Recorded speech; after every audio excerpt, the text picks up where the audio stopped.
these people. Oh, here we go. All right. Welcome to another fun filled episode of Angel in the Afternoon. I'm Angel Rivera with nobody, unfortunately, because Witchy is sick. I just saw her in the chat. She's not feeling well. Um, Alex Knight had other commitments, so he couldn't make it either. And yeah, I have no other panelists, so it's just me. So hope everybody enjoys the show.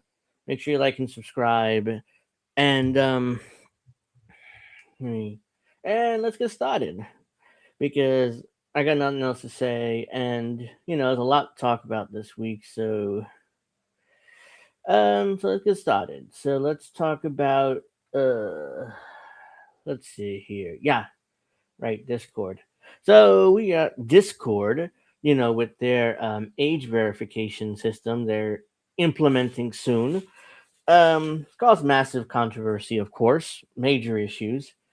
Discord is feeling it because most of their users are pissed about it, as they should be, because in theory, and I'm going to read their statement in a second, but in theory, this is supposed to help kids. Like, we got to protect the kids. So what do we do? What do? They just say, let's just put age verification. And why are my glasses crooked? I think it's better now. Anyways, age verification. Like we got to protect the kids. So let's put in age verification, except for the fact that the issue is like nobody wants to give up their ID. You either have to put in your license and send it to them, or you have to let them take a video of your face, and then they'll send it off to some third party company to confirm that you're over 18 years old. So that's what we're talking about here. That's what we're talking about here. So, whoops. Okay, that's fine. Um, but yeah, so let's get to their statement, and let me find it first because I didn't have it pulled up. Bear with me 1 second. I thought I saved it. I know I saved it, so it has to be here somewhere.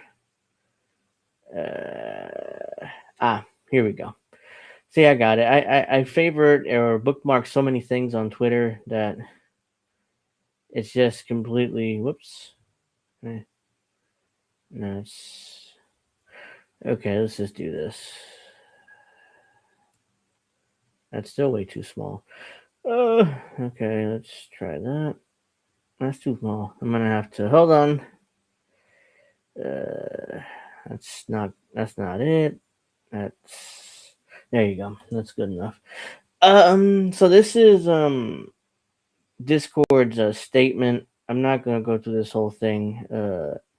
Let's go through the original tweet first.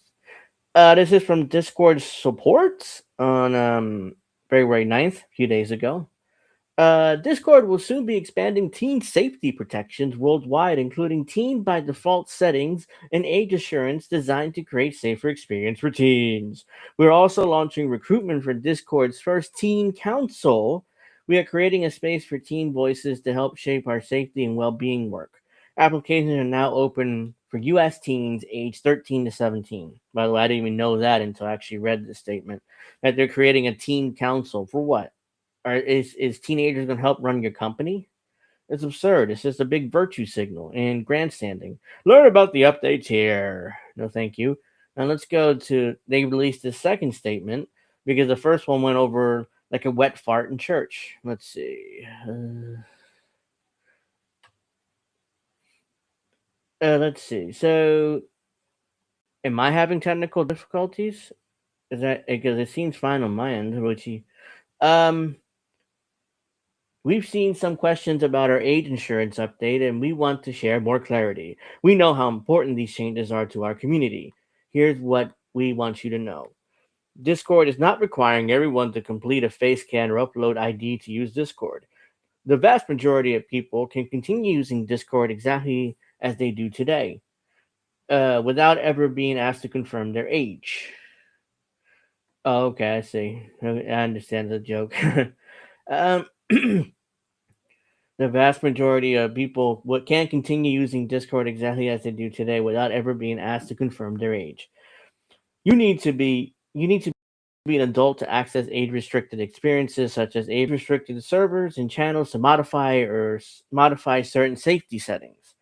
For the majority of adult users, we will be able to confirm your age group using the information we already have. We use age prediction to determine with high confidence whether a user is an adult.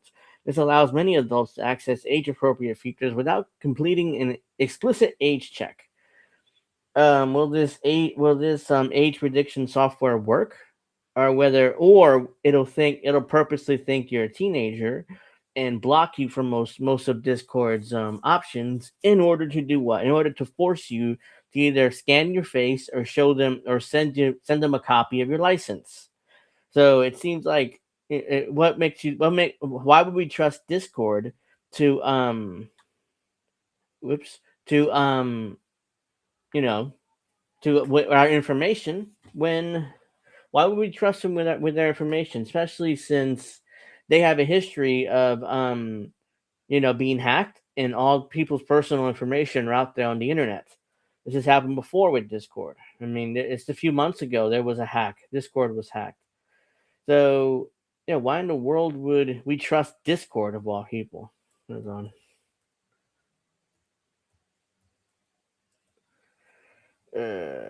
What is this? Ooh. So let's see. Let's continue reading this. While when additional information is required, we offer multiple privacy forward options to trusted partners. Trusted facial scans never leave your device. Discord and our vendor perceive it. Yeah, that's totally made up. Like how the hell would your facial scan never leave your device? Like how are you gonna confirm my age then? Um, IDs are used to get your age only and then deleted. Yes, and the evidence for this is trust us, bro. That's the evidence for this. Discord only receives your age. That's it. Your identity is never associated with your account. That's totally made up again because that's what's the point of doing this if you don't want to get people's information and then take that information and sell it to data brokers so they can advertise to us. And that's the best case scenario. They could be doing this for more nefarious reasons. But the best case scenario is taking all our info and selling it to data brokers so data brokers can sell it to other people in order to advertise to us. So there's a bunch of frequently asked questions here. Will I need my age to assure age assured to continue using Discord? What do I need to go through age assurance? How does Discord use these data? We only get your age from your ID verification process and an estimated age range from facial age estimation. We use this information for safety purposes and to help us deliver age appropriate experience on Discord. We will not use your age assurance information to target you with advertisement. Bullshit. We won't sell your data. More bullshit. You can control how you use your data. So and again, that's total bullshit. There's no way that the shareholders at Discord are not going to try to force the company to sell your information because it's an incredible amount of profit there to sell our information, our face, our IDs, our personal information to data brokers. So trust me, they are gonna sell the shit. Now the question is how or when. How does age estimation video selfie work? If you choose age facial age estimation, you will be prompted to record a short video selfie of your face. The facial age estimation technology runs entirely on your device in real time. When you are performing the verification, that means that facial scans will never leave your device and Discord and vendors will never receive it. We only get your age group. Again, so what's the point of that? I mean, you there has to be something nefarious here. I mean, for now, it's all about protecting kids. That's why the UK passed all their laws in order to there's internet censorship laws in order to protect children. That's why you get arrested for saying quote unquote anti-Semitic things. Or if you do cyberbullying in the UK, you get arrested for that. Or you post an offensive meme. People got arrested for that there too. So yeah, that's the more extreme example of that. So it's not that bad yet here in the U.S. So yet doesn't mean it won't get that bad, but Right now, it's not that bad. Um, let's see. So, how do safety filters work? Discord content safety filters are part of a broader Team Safety Assist and safety by default approach. They help reduce exposure to certain categories of potentially sensitive image based media, especially for teens. What they mean is pornography. That's what they mean. Mature sexual media filter helps identify visual media that may contain sexually explicit or suggestive material involving adults. Graphic media filter helps identify image based media that may contain violent or potentially disturbing visual material. These filters only apply to images and videos. They do not scan text messages, voice, or calls, and they are designed to support age appropriate experiences while preserving private conversations. Yeah, all that's totally made up. They're spying on us. They're spying on us, guys. If you haven't already, make sure you give me that like and subscribe. Really helps out with the channel. Um, make sure you Make sure you also at the end of the stream, shoot me a little comment. That helps too. Like YouTube is kind of demanding, and the algorithm wants people to comment. So let's see. CBC is here. Hey, Witchy's here. Still here. Let's see. So now I'm gonna read. Where is the? Whoops. Where is it? So this Discord article here is from. I haven't shared my screen yet. Oh, hold on a second. Oh no, it's here. I'm looking in the wrong spot.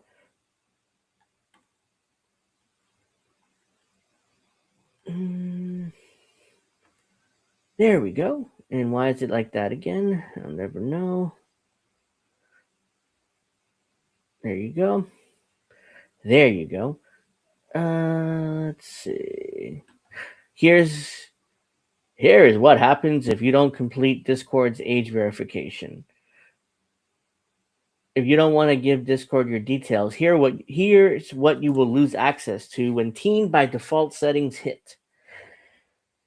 Discord's announced in March 2026 it would begin rolling out what is called Team by Default settings to everyone worldwide, requiring all users to complete an age verification process to avoid restrictions on your content settings and communications. That process will require you to either scan your face or submit your government issued ID. That's not going to happen. There's zero chance that I'm going to submit my government issued ID. For what? I guarantee you they're going to sell your information. They're going to sell it to data brokers, no matter what they say right now. Because they can say that now, but later, when they have your information, the investors are in their next investor call, the next quarter, are going to ask why you're not selling this information. Why aren't we making money off this? And the CEO is not going to have good answers for that. So that's why I guarantee you they're going to do it quietly. They're not going to announce it, but they may announce it in like one of those like press releases that nobody reads, so it's like nobody really noticed. But yeah, I mean, they are gonna. I guarantee you, they're gonna try to sell your information at some point if you give them your face or your ID. While Discord says the wide-reaching age verification requirements are intended to reinforce its long-standing commitment to create safer and more inclusive experience, the rollout announcement has met with privacy and surveillance concerns from users who understandably aren't thrilled by the idea of providing the platform with their sensitive identifying information. If you'd rather not let the app scan your face, here's what would happen if you don't verify your age on Discord. When Discord implements Teen by default settings worldwide March 2026, all new and existing Discord accounts will be reclassified as teen accounts, forcing all users onto a new set of default settings. Default settings that can only be changed after completing Discord's age verification process. These settings will restrict the kinds of content you see, the channels that you participate in, and the people you can communicate with. It is important to note that these restrictions will apply to both public and private servers. Excuse me. It will apply to both public servers and in private DMs, even if it's just you and your 4 friends in a group chat. Here's what you can expect. Okay. Mature and graphic images will be blocked permanently. In other words, pornography. Again, let's just be real what they mean. Age restricted channels or servers will be inaccessible. More, they're talking about pornography again. Uh, DMs from unknown users will be rerouted to a separate inbox. Whatever. Friend requests from unknown users will use always produce a pop-up warning. This setting for disabling warning prompts for friend requests from unknown users will require age verification. No speaking on server stages. Speaking on stage channels, which allow specific users to speak uninterrupted to audience and listeners, will only be possible after completing age verification. All right, I did not even know this was a thing on Discord. So I don't really use Discord that often. The only time I do is when I hang out with on the rare occasion when I have time when I hang out with Reef and Indy and the guys from INN. But let's see. What do you need to complete the age verification? Blah blah blah. So this is the same thing as I read before, but yeah, pretty much Discord will turn into a teen safe platform if you don't verify your age. Even though they claim that no, not everybody has to verify, but some of you do. No, it'll be even if it's right now, even if for now it's temporary, it's not gonna be temporary, not forever. Let's see. Uh, Here we go. Let's go with this. Discord users are furious about the news age verification checks. Discord's about to make a big change, and many users are really upset. The social media giant announced starting in March the platform plans to roll out age verification worldwide. In simple terms, some users will have to provide their age by recording a short video selfie. This video selfie will estimate their age. It is similar to the face check on Roblox. I don't know what Roblox really is. Is that a game? Am I that out of touch that I don't know what Roblox is? I guess it's a game. It's a game that younger kids play. I don't know, but maybe someone in the chat can tell me what the hell Roblox is. Another alternative is sending in a ID through a partner system. Without that, certain blah blah blah. New age begins on Discord. Here we go. Users are mad about the verification system and don't want to share their data. You don't say. However, the pushback has been loud and mostly centers on privacy. Facial facial age estimation and ID checks both involve personal data that people do not take lightly.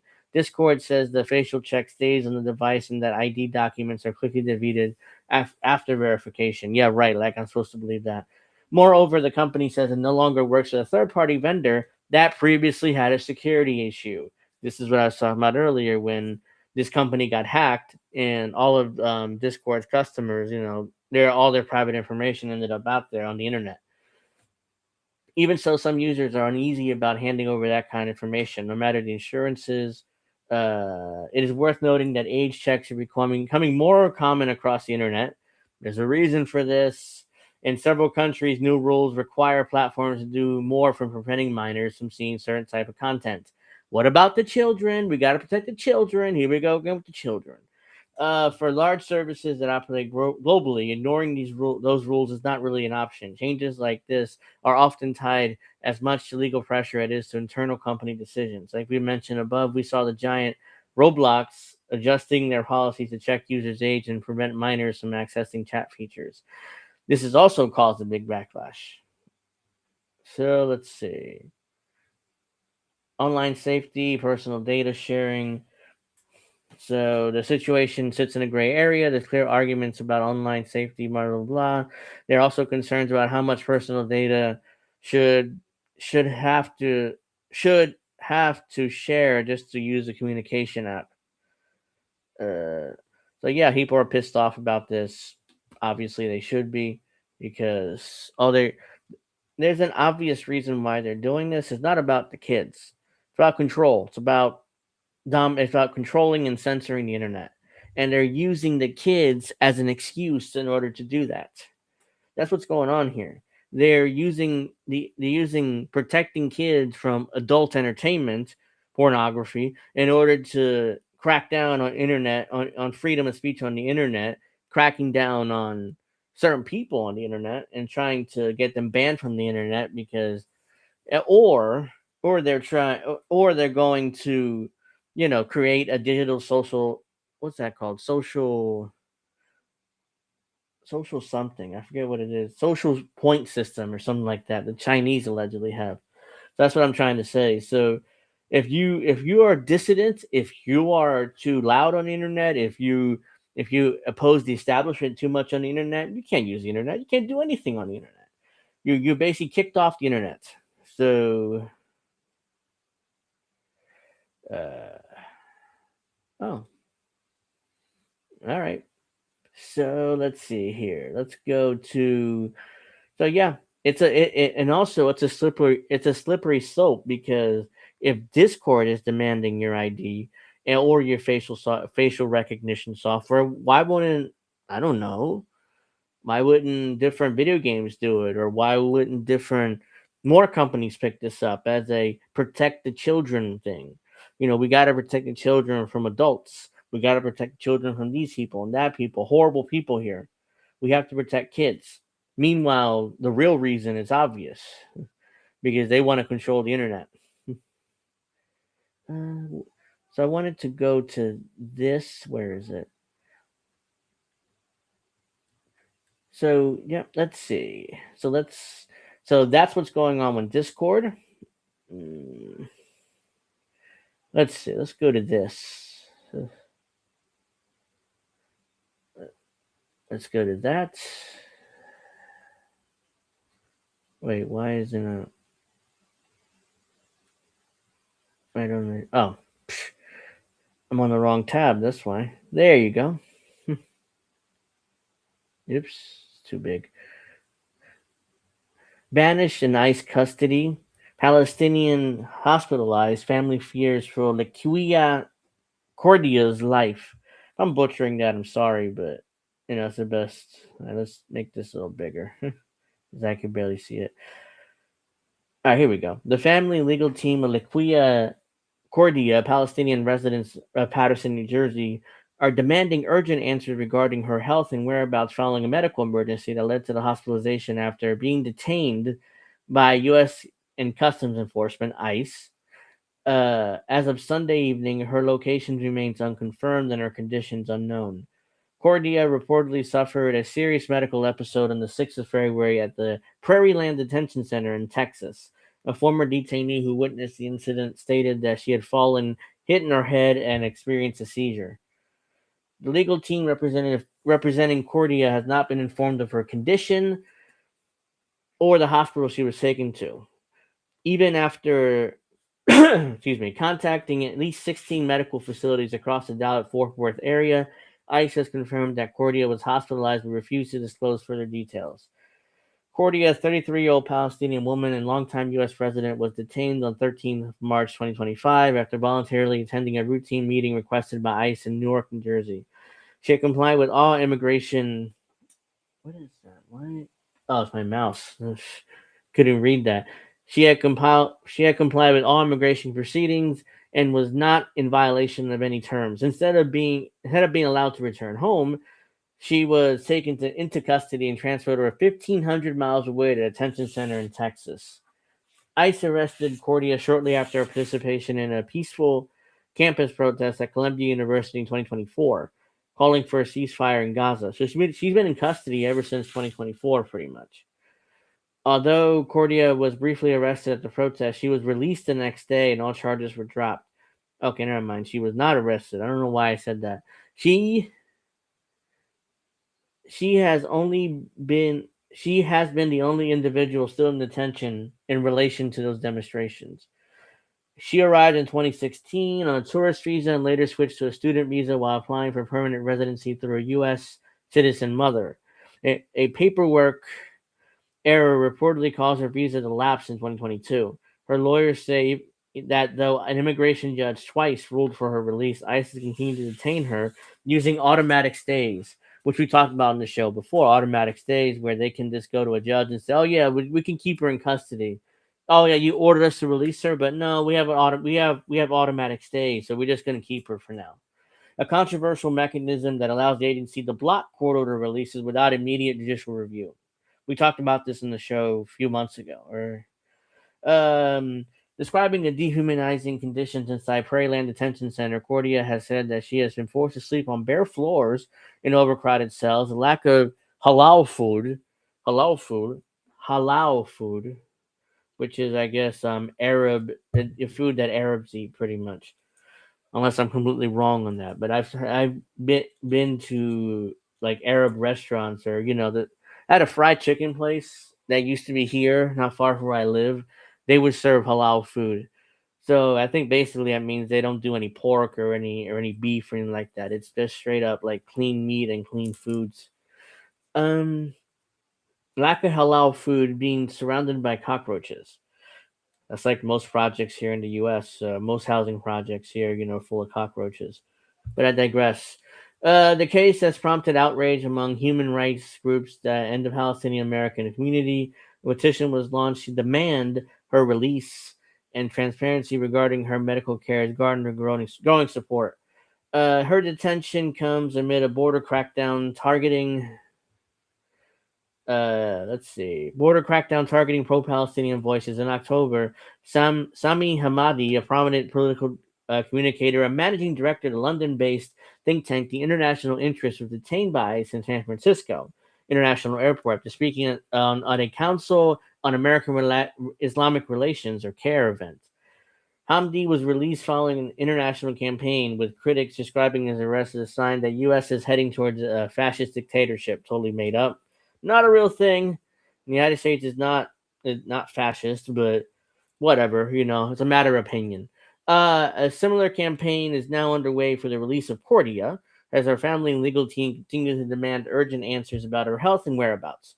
So, in other words, she's gone. We don't know where she's at, and hopefully she's not been disappeared, but she's probably been disappeared, unfortunately. So let's see. Nope, nope. So let's go to this. Let's see. Let's go to that. Let's share that. There we go. So we got Macy in the chat. We got plenty of other people. Thank you very much for hanging out with me. I'm by myself this week. So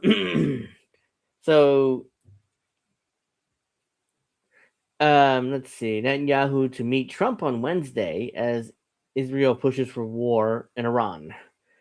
The Israeli leader has said any deal with Iran must include limits on its missiles, a demand that is meant to sabotage diplomacy and assure war. Israeli Prime Minister Benjamin Netanyahu will meet with President Trump at the White House on Wednesday, as Israel is pushing for a new war with Iran following talks between U.S. and Iranian officials in Oman on Friday. Axios reported that Netanyahu was initially set to visit the U.S. on February 18th, but Israel requested the meeting be moved up following the Oman talks. The Oman talks. The meeting will mark the sixth time Trump hosts Netanyahu in the U.S. during this administration. Six. That's more than any other world leader. I mean, 6 times that Trump has hosted Netanyahu. In a statement, the upcoming meeting, Netanyahu's office said that negotiations with Iran must include limitations on ballistic missiles and halting of support of the Iranian axis. The demand that Iran must place limits on its missiles, the country's only deterrence and way to launch counterattacks against the U.S. and Israel, is designed to sabotage diplomacy and assure areas of war. Iran has made it clear that the missile program isn't up for discussion, is something it reiterated following the Oman talks. Missiles are never negotiable because they are a defense issue, Iranian Foreign Minister Abbas Araghchi told Al Jazeera. Let's see. Why is only Witchy? Hold on. I think there's something wrong in my chat, because I'm only seeing Witchy's chats and nobody else. Seems like she's like, we're talking to other people here, but I'm not seeing it. Hold on.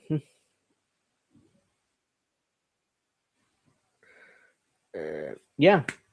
See, Macy's here, and I'm not seeing it in my chat. Missiles are never negotiable because it's a defense. I already read all that. Araghchi led the talks in Iran, and Omar met with U.S. envoy Steve Witkoff and Jared Kushner. President Trump's son-in-law, who holds no official position in the administration, has been deeply involved in Middle East policy.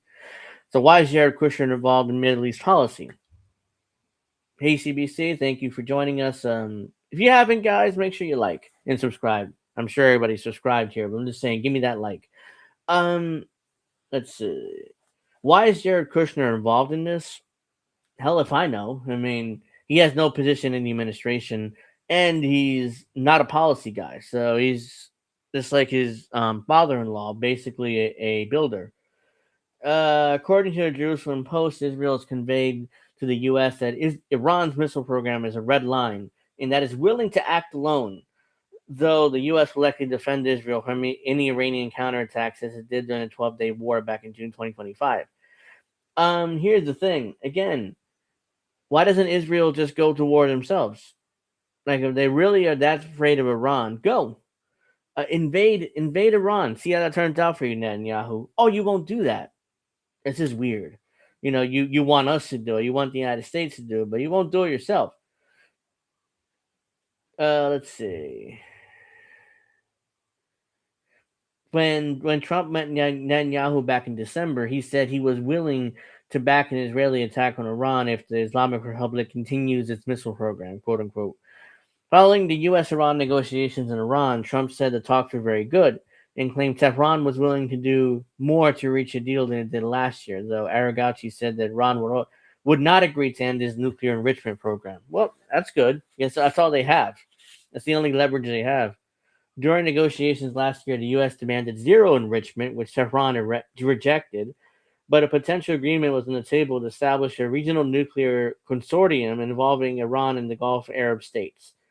Under the proposed deal, uranium enrichment would occur at the joint nuclear site. The potential location of the site wasn't clear, and negotiations were still underway with Israel launched a 12-day war on June 13th with full U.S. backing.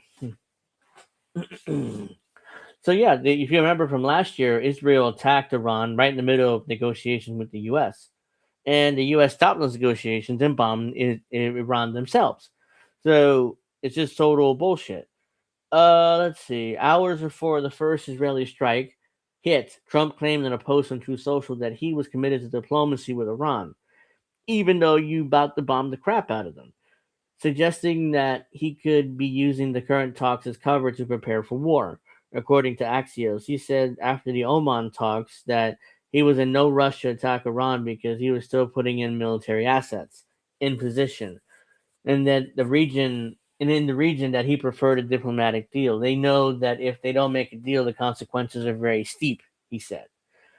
So so basically Trump just admitted it there. He just admitted, oh yeah, we not gonna go to war right we're not gonna go to war right now because hey, we still putting in our military assets in the area. He said the quiet part out loud again. So that's Trump for you sometimes. He just says the quiet part out loud. Let's see here. Expect another war with Iran.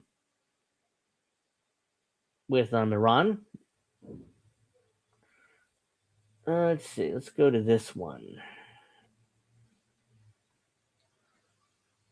Oops. No, I'm not interested in subscribing to your newsletter. Uh, let's see. Here we go. The Freedom of the Press Foundation files complaint over raid of reporter's home. This went completely over my radar. Like I did not know this happened at all until I came across this article.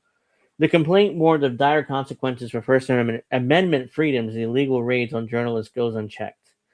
Let's see. Let's see what details of this. Whoops. Hold on. There we go. The Freedom of the Press Foundation, a nonprofit dedicated to protecting press rights outlined in the First Amendment of the U.S. Constitution, has filed a formal complaint seeking disciplinary action against a federal prosecutor following a highly unusual raid of a journalist's home last month.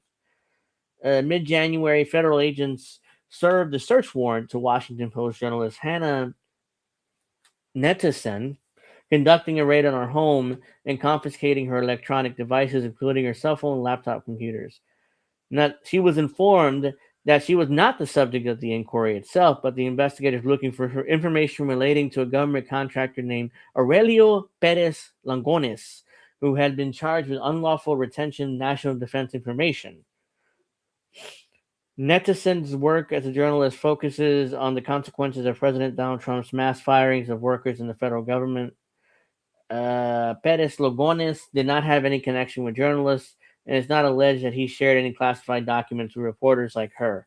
At the time, press freedom organizations blasted the government for a highly unorthodox search, as it is extremely rare for investigations, including those featuring classified documents, to be conducted at journalists' homes. The report limits on the government's authority to carry out searches that implicate First Amendment activity, said Jamil Jaffer with the Knight's First Amendment Institute at Columbia shortly after the raid took place.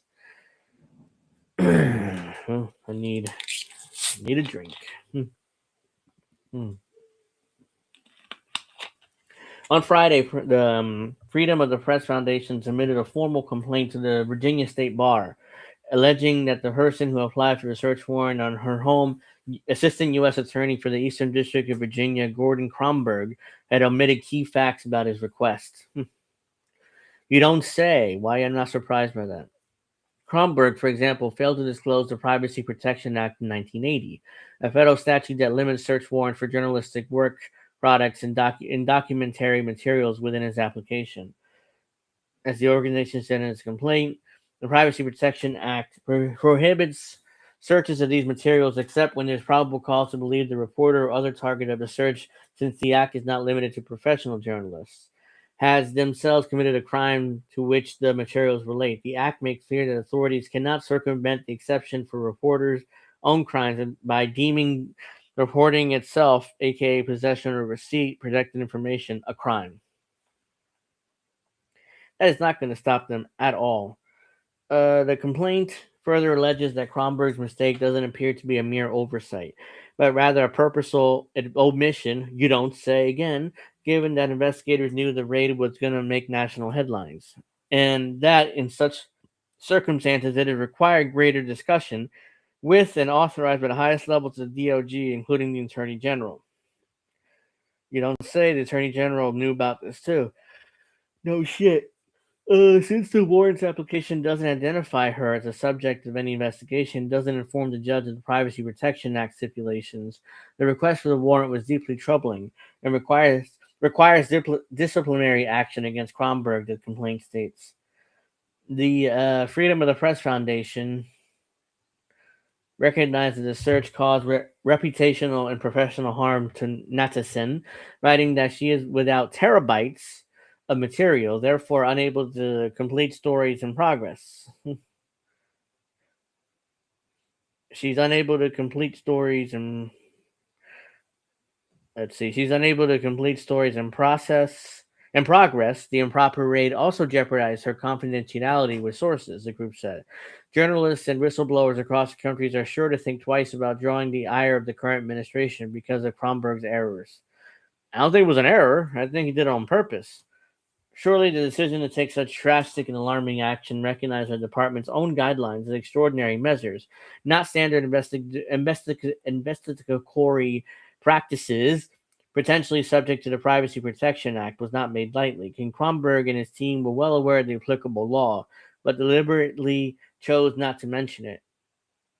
The organization asked for a strong response to Kronberg's negligence from the Virginia State Bar. We request that this office take appropriate disciplinary action up to including disbarment, and that it expedite the disciplinary proceedings due to the dire consequences for the First Amendment freedoms if illegal newsroom raids and seizures of journalists' work products are allowed to go unchecked. In a statement accompanying the complaint, the chief of advocacy for the Freedom of the Press Foundation reiterated the organization's demands. Disciplinary bodies cannot look the other way and ignore misconduct that threatens the First Amendment, particularly from an administration with a long history of misleading judges and everyone else. When prosecutors abuse their power to facilitate efforts to silence reporting and intimidate news sources, disciplinary authorities must hold them accountable and impose real consequences. So yeah, pretty much. Allegedly, they purposely ignored the Privacy Act and whatever in order to get a judge to sign off on it for they can invade this woman's home and steal terabytes of data, like everything she ever had in order to do her stories. And it's gone. And obviously the government's not going to give it back. So she's in an impossible situation now, losing her sources, losing, her the information she needed for her stories, etc., etc., etc. So let's go to this. Oops, no. I made a mistake. Hold on. Didn't mean to do that. Here we go.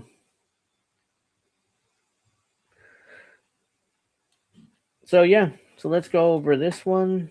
Oops. I should probably make. Damn, this is like really small. Here we go. I'm not going to read this whole article, but I'll go over a little bit of it. As everybody knows, the U.S. military in Afghanistan had a history of trafficking children to warlords and mullahs in Afghanistan in order to curry favor with them. So, as I'm sure a lot of you know that if you watch this show, you watch other INN shows or Heartland's Media, etc., whatever shows you watch, this has been discussed. So the U.S. military aided mass child rape in Afghanistan. Now, since its soldiers are committing this crime at Fort Bragg. So I'm not gonna read this whole thing. It's like a really long article, but I'll read some of it. Let's see. That's nice, Witchy. There is an epidemic of child sex crimes. I can't read in and around Fort Bragg, North Carolina. Since 2021, the American withdrawal from Afghanistan, dozens of elite soldiers stationed in the military base has been convicted of raping children, distributing child pornography, and other similar offenses.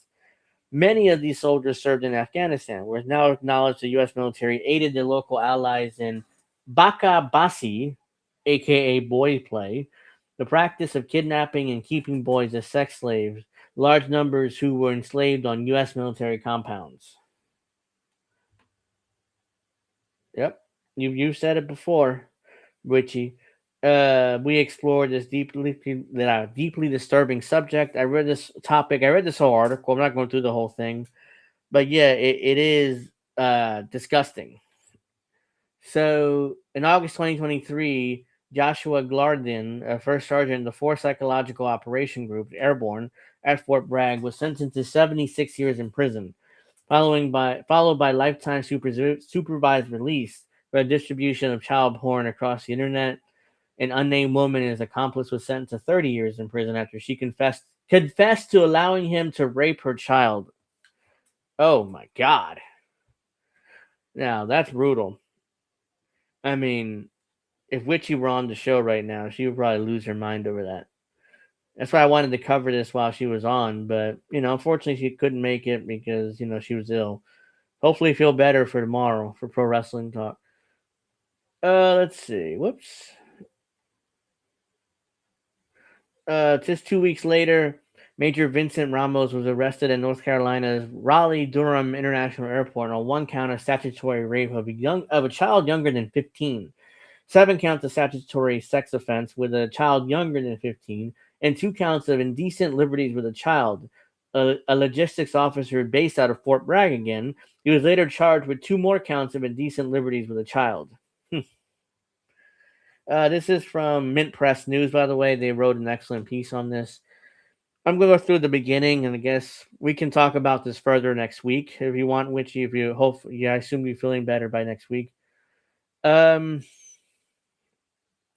1 month after that, October 2023, Chief Warrant Officer set the second Stuart P. Kelly of the 82nd Airborne Division was sentenced to 16 years in prison in a dishonorable discharge after pleading guilty to raping and abusing a child under the age of 12.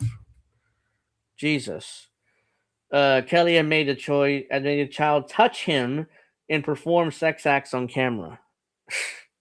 I should have probably put out a trigger warning before this, but unfortunately, I didn't realize. I forgot how bad this article was. Because I read it at the beginning of the week.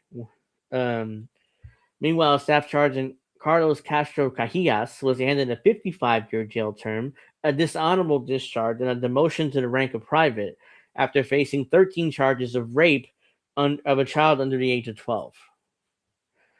All four of these men were not only based out of Fort Bragg, but had lengthy tours in Afghanistan. But they are merely a tip of a shockingly large iceberg of dozens of individuals from Fort Bragg who have been arrested on crimes relating to abusing and trafficking minors. According to investigative journalist Seth Harp, who uncovered the massive narcotic smuggling and distribution network run by elite military operators at the base in his book, The Fort Bragg Cartel, Drug Trafficking and Murder and Special Forces. There's been a tenfold increase of such cases since 2021 and the U.S. withdrawal from Afghanistan. But there's even more chilling is the choice of the victims for these sexual predators. I've not heard in years about one case of these special forces guys raping a woman. In the same time, I've heard about 15 cases of them raping children, he told Abby Martin and Mike Preisner on the Empire Files podcast. So, yeah, they're going after kids. They're not really going after grown women. I'm not saying they should go after grown women, but still, I mean, they for some reason at Fort Bragg in this very particular military base, they all like children younger than 15, and hell if I know why, because I couldn't imagine being attracted to kids. Uh, all this raises a plethora of serious questions about what's going on at the base and what sort of dark and chilling secrets are being kept there. So I'm not going to go through the rest of this article. I would like maybe we can definitely continue this next week because I do want to discuss this more. Uh, Epstein may have died, but his trafficking did not. No, we're still, they're still trafficking like children here and stuff, unfortunately. So let's see. Oops, I did it again. Like I keep making that same mistake. So yeah, we'll continue covering that next week. It's a really long article, so I don't want to go through it all at once today because my throat gets tired and I got other things to cover. So we're definitely gonna get back to that article next week. Uh, so let's go here. China orders banks to limit purchase of U.S. Treasuries. So, oops. Chinese regulators told financial institutions to reduce their holdings of U.S. Treasury bonds, Bloomberg reported on February 9, citing people familiar with private discussions. The guidance was delivered verbally to major banks throughout China in recent weeks, and regulators citing concentration risk and market volatility as reasons for the directive, according to the source. Banks were urged to limit new purchase of U.S. government bonds, and those with large existing holdings were instructed to cut their exposure. In other words, it's like, yeah, don't keep buying U.S. bonds. I mean, we can't. Don't keep giving money to the United States. Uh, the directive does not extend to China's state holdings of U.S. Treasuries, and officials did not provide specific targets for size or timing of any reductions. So, the Chinese government does not apply to the government. It applies just to like the banks in the country. So, the Chinese government still can buy bonds, I guess, and keep them. Regulators presented the move as a diversification of market risk rather than as geopolitical maneuvering and a loss of confidence in the U.S. credit worthiness, the sources said. Well, no, it's definitely a geopolitical move, try to hurt the U.S. because it isn't like they're trying to pretend there's like diversification of assets, but no, they're definitely trying to hurt the United States here. The instruction came before last week's phone call between Donald Trump and Xi Jinping, with Trump planning to meet the Chinese leader at a summit in Beijing as soon as April. U.S. Treasury yields rose slightly again following the news and Asian afternoon trading, while the dollar weakened against major peers. Chinese banks had approximately $298 billion in dollar-denominated bonds in September, according to the State Administration of Foreign Exchange data. The portion consisting of treasuries remain unclear. Officials communicated concerns that substantial U.S. government debt holdings could expose banks to sharp swings. These worries mirror those expressed by the government and fund managers elsewhere amid the questions about the dollar's appeal in the U.S. debt safe haven status. China's treasury holding has fallen over the past decade, dropping to $683 billion in November 2025, the lowest since 2008, and roughly half of their 2013 peak. While Japan overtook China as the largest U.S. creditor in 2019, followed by the UK surpassing China last year. So Japan has become our number one creditor. So they're the ones buying. No, I don't want this. Get rid of this. There you go. Let's see. I went back to the beginning. Wait. Oh, here we go. Oh, here we go. Despite some analysts cited by Bloomberg suggest the actual decline may be smaller, noting that Beijing may have moved holdings to European custodian accounts, pointing to Belgium's treasury holdings, which has quadrupled since 2020. Yeah, I know the ads are terrible. 2017 to 481 billion. Foreign holdings of U.S. treasuries reached a record $9.4 trillion in November. These bonds are basically loans. Like, hey, I'll sell you you can buy these bonds off of me, and you give us cash in exchange, and we'll pay you back one day with interest. Which is why the U.S. government debt is at $39 trillion the last time I checked. Because imagine all these countries calling in that debt, we're fucked. We don't got $39 trillion laying around. We got $0 laying around, quite frankly, because the government, as soon as you get taxes, they don't pay down the debt or they don't decrease the deficit. They just spend it. They spend it like drunken soldiers on a Sunday night at a bar. So no, we don't have $39 trillion lying around. So China calls in their debt. If Japan or the UK or all these countries want their money back, we're not. That's not going to happen. Even if we try to print $39 trillion, it's not going to happen. It's massive. It's hyperflation. Milk will cost $100 per gallon, and we're done. People starving. It's going to be terrible. So no. So and the world economy will collapse because the U.S. basically is the center of the world economy. So if they ask for their money back, we all fall. It's not just us. It's everybody. The entire world would fall, basically.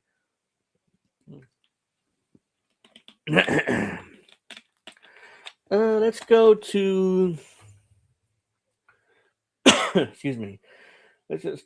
Sorry, I should probably turn off my mic, but I just need to clear my throat. All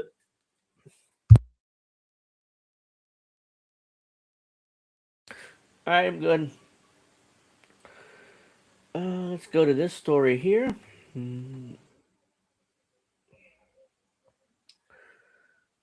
So this is from SharePost, independent news source here. Wait, there we go. Mexico sends shipment of humanitarian aid to Cuba because, as you guys know, Cuba has been blockaded basically. So that's why they're all blockaded. Nobody can do anything. It's kind of like what's going on in Venezuela. So let's see here. The government of Mexican President Claudia Sheinbaum announced the shipment of 814 tons of milk, wheat, beans, rice, and other foodstuffs to Cuba on Sunday, February 8th. The move came days after Cuban President Miguel Diaz Canel, excuse me, I can't even read, uh, presented a series of emergency measures being adopted by his government to mitigate the impact of the severe fuel shortage that facing the island. Cuba's currently facing a serious crisis provoked by recent maneuvers by the U.S. government, which emboldened its massive military buildup in the Caribbean and recent bombing of Caracas. It has sought to further tighten the blockade on the island, hoping that to finally force the overthrow of the government. On January 29th, Trump announced an executive order under which any country that trades hydrocarbons with Havana will see a 10% increase in tariffs on its products exported to the United States. The executive order was said to have targeted Cuba's main energy suppliers, Venezuela, Mexico, and Russia. Venezuela was already effectively forced to halt oil shipments to Cuba due to the naval blockade imposed by the U.S. against Venezuela, which already resulted in the illegal seizure of Cuba-bound Venezuela oil tanker. By the way, that's piracy. We just robbed them blatantly, and now we're gonna take that oil and sell it for them and give and allegedly give them a tiny bit of the money.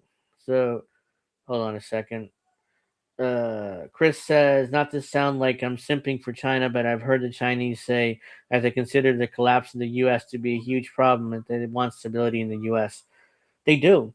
That's why they're never going to call in their debt. They're going to keep those U.S. bonds and they're going to keep buying more of those bonds in order to, to stabilize the U.S. The economy, because China needs the U.S. just like we need China. It's a symbiotic relationship. Without U.S. corporations and Western corporations shipping the job to China, they have no jobs. And without us buying cheap Chinese merchandise, and cheap toys and all this shit that comes from China, they're screwed too. So they don't have us, they're screwed, and we don't have them, we're screwed. So yeah, imagine making an iPhone in the US. You know how much it's going to cost us to buy here if they make it here? And you're talking about $1,200 for an iPhone 16 Pro Max. It's gonna be 2,500 or 3,000 because Apple's got to turn a profit. They have to have a certain profit margin, and they're gonna continue.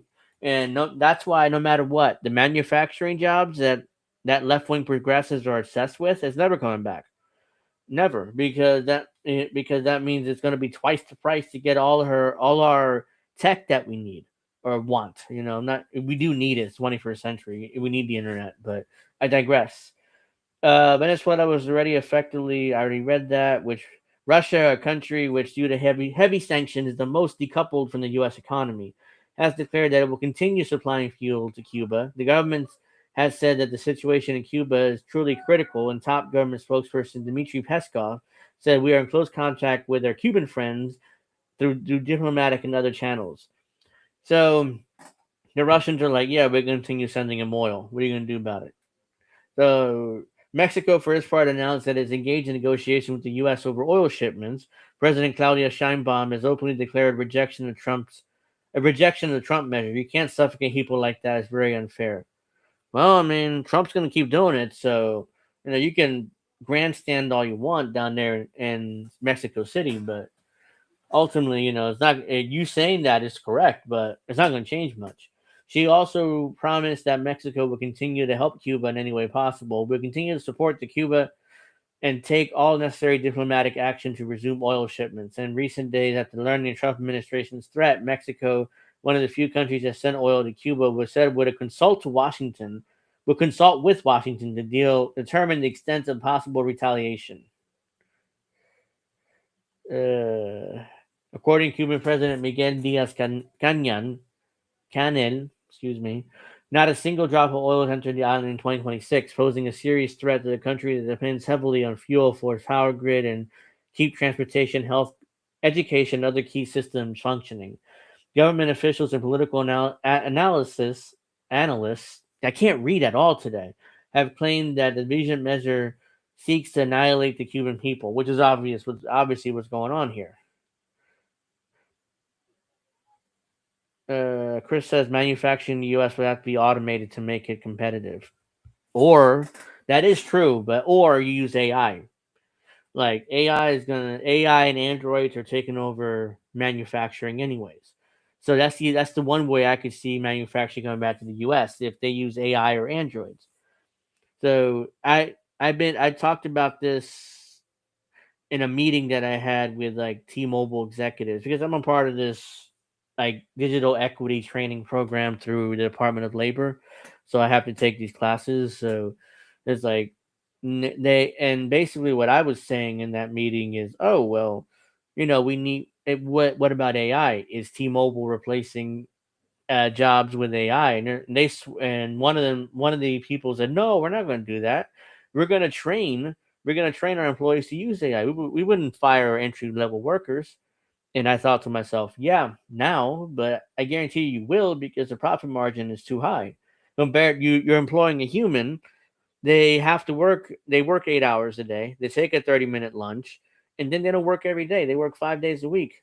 Sometimes, I mean, sometimes you got part timers who work 2 or 3 days a week. So, and they complain a lot, and they want more money every year. and so AI becomes more and more tempting for these corporations. So let's see. Hey Vicky's here. Natalie, Billy Banjo is here. Thank you for joining me, everybody. Make sure you, if you haven't already, give me that like.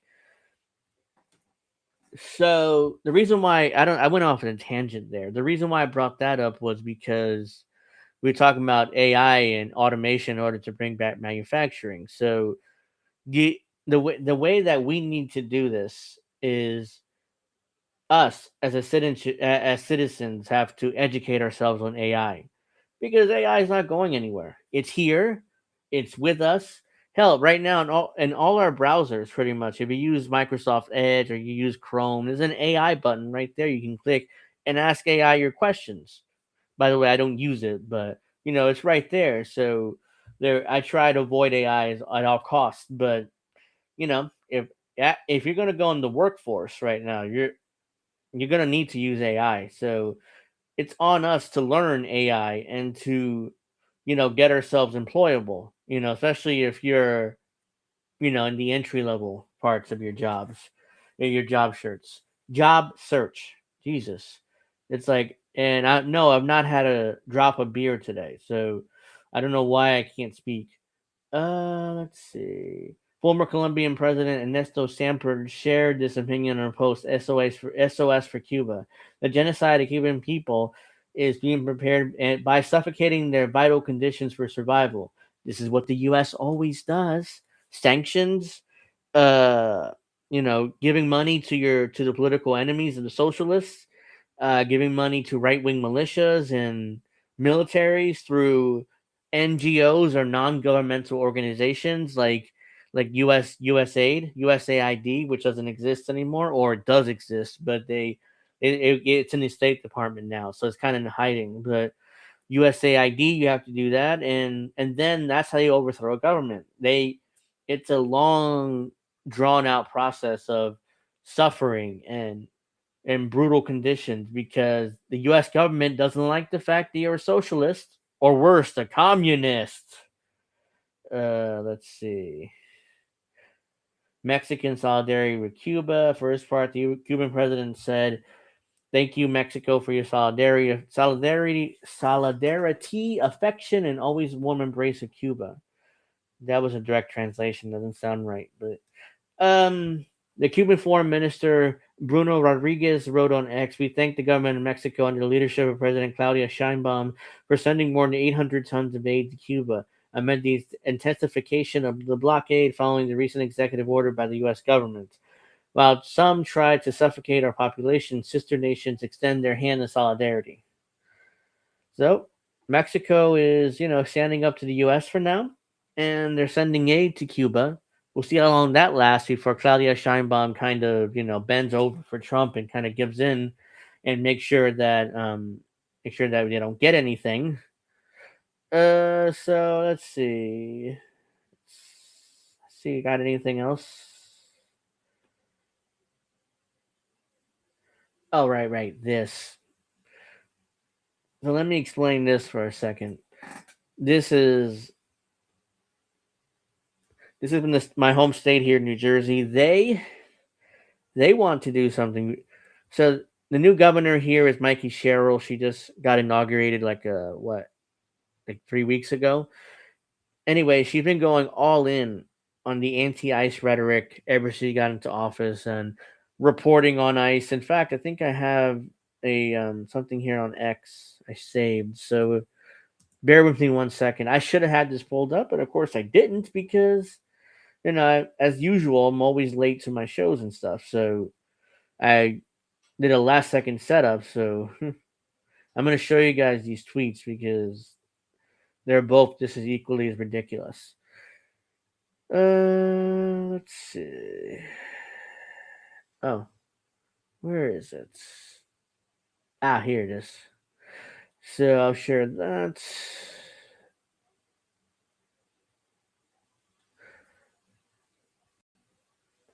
So here we go. What? I started early, yes, but I put but I brought in all my equipment late because it's a process to bring in the charger, the laptop, the mic, the webcam, the what else do I have here? The mouse. Setting up the mic stand because it's takes me about 10 or 15 minutes to set everything up.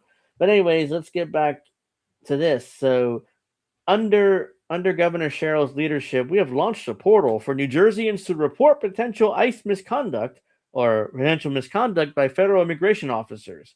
ICE and CBP must follow the Constitution. Incident info, photos, and videos you share will help us keep our community safe. You can file a report here, which is this link here. So this is from the acting attorney general Jennifer Davenport, her office here in New Jersey. So I'm going to read this. There's a funny part here. Do what tomorrow? I'm not sure you're talking to me or not because my chat's kind of glitched. Pretty much only see Witchy's chats here. So let's see. This is pretty funny here. Report misconduct by federal agents conducting immigration enforcement to the New Jersey Attorney General's office. The New Jersey Attorney General Office of the Attorney General encourages the public to use this portal to report incidents involving harmful conduct by or negative interactions with federal personnel conducting immigration enforcement in New Jersey. Federal agents have the authority to enforce federal immigration laws, but they must do so lawfully. Examples of concerning activity include uses of excessive force. That's what most police does. So, especially here in New Jersey. So, where is Jennifer Davenport doing to stop excessive force by police here in New Jersey? Nothing. Warrantless searches or arrests.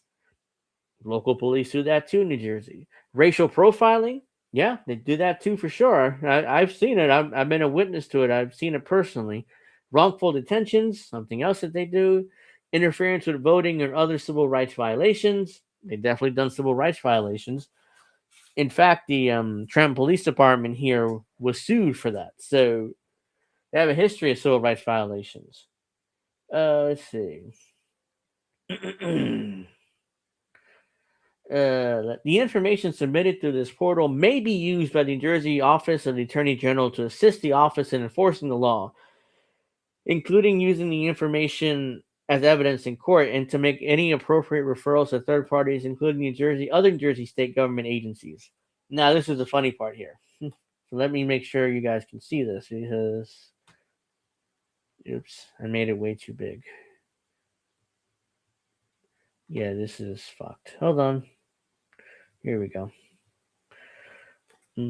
Hopefully, you guys can see that. Now, get a load of this. Filing a report regarding federal immigration enforcement activity does not generate a complaint or start a lawsuit on your behalf, and it does not guarantee that the Office of the Attorney General will take any legal action. So, what's the point? What's the point? The Office of the Attorney General does not represent or provide legal advice to individuals who submit information via this portal.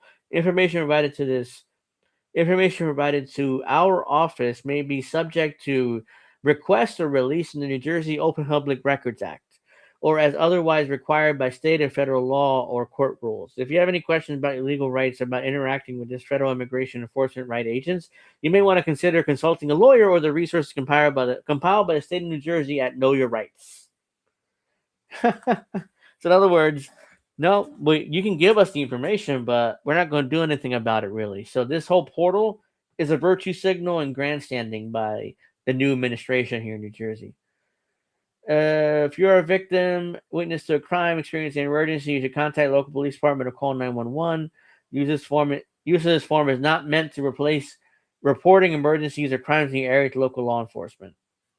So this is the portal, basically.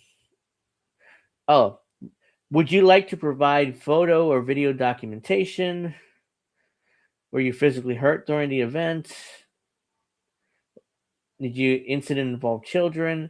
Select all federal agencies involved in the incident. Location.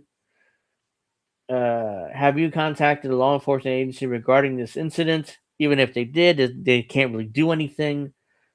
So yeah, this is a total waste of time. So Yeah. So that I thought that was pretty funny. That's why I wanted to share that because it's just a waste of time. Let's see. So anything else? All right, go check on your food there. I wanted to burn. Let's see. We got what else do we have here this week? Because I'm probably gonna play videos for the last 30 minutes, 45 minutes, because my throat's getting tired. I got nobody else to talk for me or to talk to the audience other than me this week. So let's see. I think that's pretty much it, unless there's something else I'm missing. Oh, we got a couple people in not Discord, Substack. Shirley Cooper, thank you for joining us, and Raymond Kallerberg. If I butcher your name, I'm sorry, but I'm terrible with names, so just apologize. Oh no, it's this. We're also live on Discord, by the way. Let's see, anything else interesting before I go to my videos?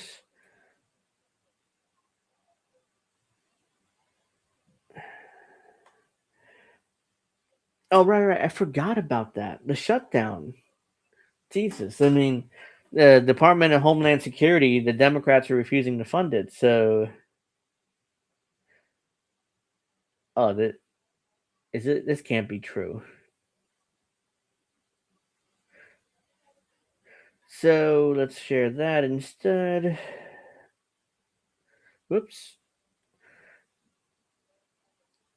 NBC News. Members of Congress demand DOJ stop tracking lawmakers' Epstein file searches. So apparently the lawmakers are mad because the DOJ is tracking their Epstein file searches. Attorney General Pam Bondi took a document referring to Representative Familia Jayapal's search history to House Judiciary Committee hearing Wednesday.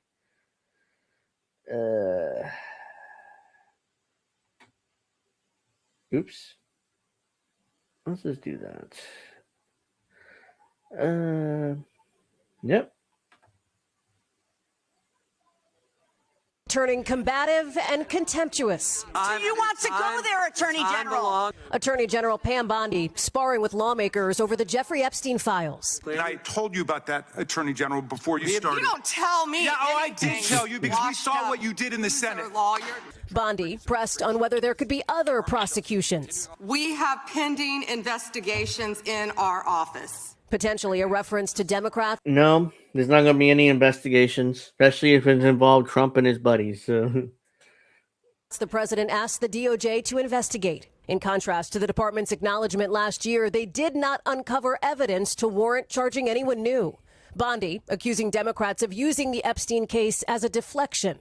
The murder rate, as I said, has plummeted to 125. Well, Democrats are definitely using the Epstein files to deflect. That is true from their own failures. So, and they want to win in 2026 in the midterms this year. So that's why they're using this. They're hugging and kissing the Epstein files in order to justify people voting for them. Even though they're not going to do a damn thing if they win back Congress. So, let's see. 5-year low, thanks to Donald Trump.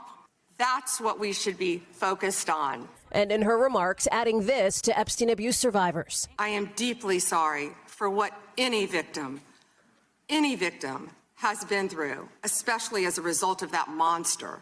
Bondi acknowledging the files did not redact private information of some survivors, some sitting right behind her. Raise your hands if you have still not been able to meet with this Department of Justice. Every hand going up. Will you turn to them now? All right, so yeah, let's see. What does the chat have to say about this? Hilly Billy Banjo. I keep saying hillbilly.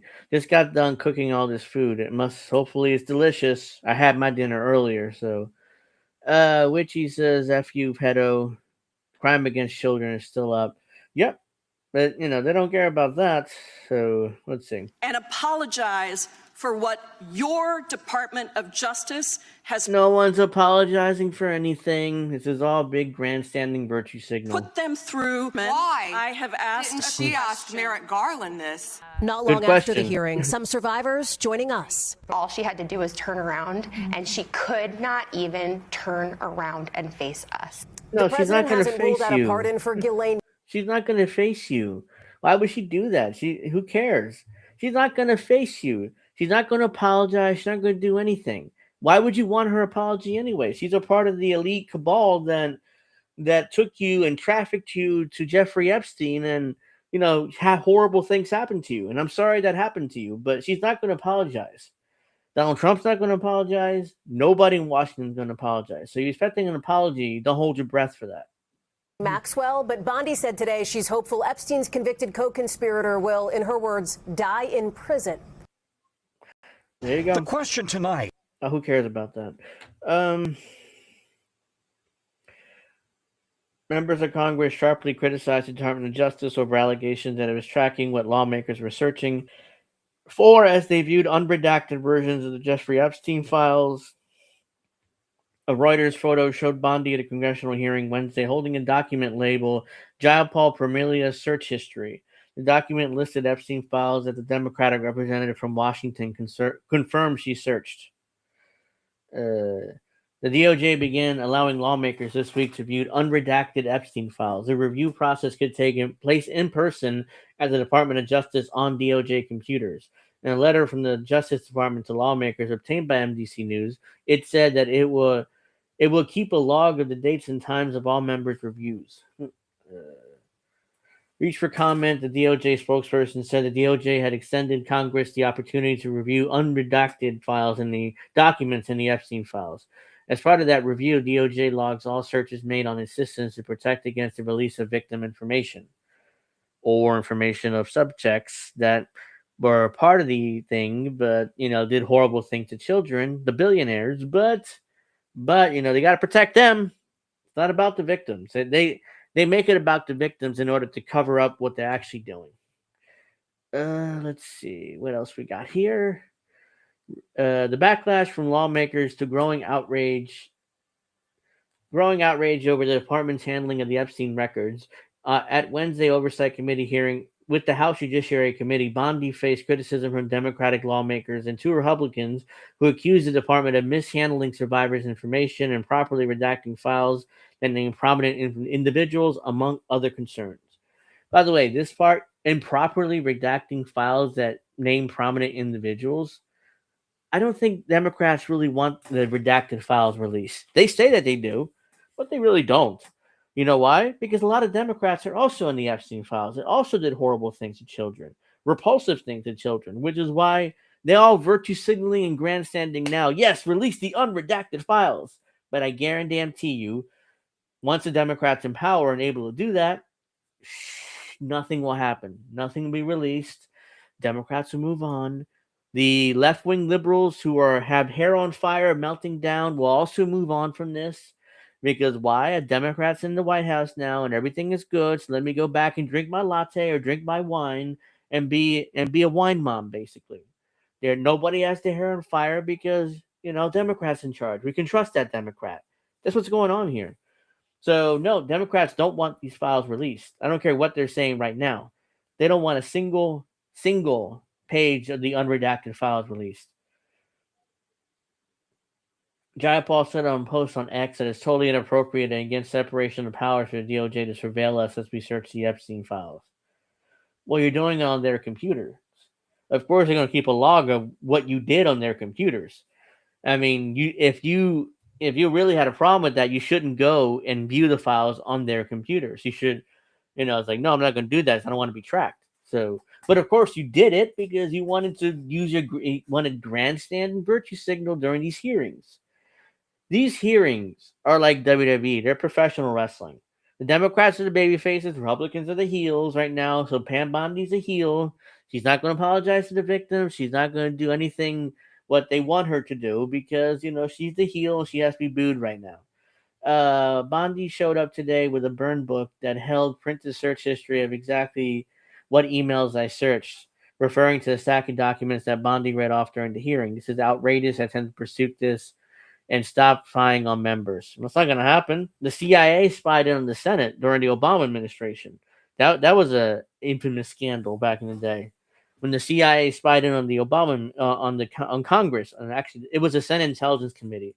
Well, I don't remember what they were reading, but I do remember that infamously happening. It was something. It was secret CIA files, and they were looking for it in the Senate. And they tapped the computers and they tapped the phones, and they were spying in on the senators that were part of that committee.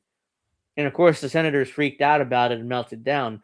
But they didn't give a shit when the CIA and NSA and all these other intelligence agencies were spying in on us, on everyday American citizens. What we view on the internet, the phone calls we made, the emails we sent out.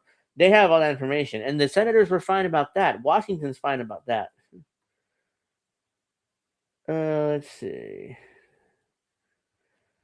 Jayapal told NBC News that she spoke with House Speaker Mike Johnson and confirmed that my search history was that she had it in a binder and there's a photograph of it that matched what I searched, and that was unacceptable. Jayapal told reporters on Wednesday they are going to demand an end to that. Not going to happen. On an NPR interview published Thursday morning, Jayapal said after speaking with Johnson, I do think there is a bipartisan agreement that we should be able to review those files about the Department of Justice surveilling us. Well, they will because it's on their computers, like I said. So they will spy in on you, and you can't stop them from doing that unless you pass a law, which the president's not going to sign. So it doesn't matter. You're not going to do anything. Johnson said on Thursday you think was appropriate for anyone to track lawmaker searches. Well, they were going to continue. You're not going to say anything about it. My understanding is that there's computers set up in the DOJ as allowing access to the files, and I think members should obviously have the right to pursue those at their own speed and with their own discretion, he told reporters on Capitol Hill. And I don't think it's appropriate for anyone to be tracking that. So I will echo to anybody that's involved in the DOJ. I'm sure it was an oversight. That's my guess. It was an oversight, did it on purpose, and nothing you can do about it. Representative Jamie Raskin, top Democrat in House Judiciary Committee, accused Bondi and her team of spying in on members of Congress, conducting oversight in another blatant attempt to intrude on Congress's oversight processes. Whatever, Jamie Raskin's a virtue signaler. He can go away. In a statement Wednesday, Raskin demanded the Justice Department immediately cease tracking any member searches. Not going to happen, adding that they would asked the Department of Justice Inspector General to open an inquiry into outrageous abuse of power. The Inspector General can open whatever investigation he wants, doesn't mean that he's able to have any power to stop it. Representative Nancy Mace of South Carolina, and one of the most outspoken Republicans on the Epstein files, also alleged in a post on X that DOJ is tracking the Epstein file documents members of Congress searched for and open and review. In an NPR interview published Thursday morning, Mace described the process of reviewing unredacted documents in the Department of Justice. So this is the process according to Nancy Mace. There's someone or two people from the DOJ monitoring you as you sit on these computers, Mace said. There's a tech person who logs you into the computer. They log you into the computer because they're giving you their own identification. They are tracking all the documents that members of Congress open, and they are tracking everything you do in that room.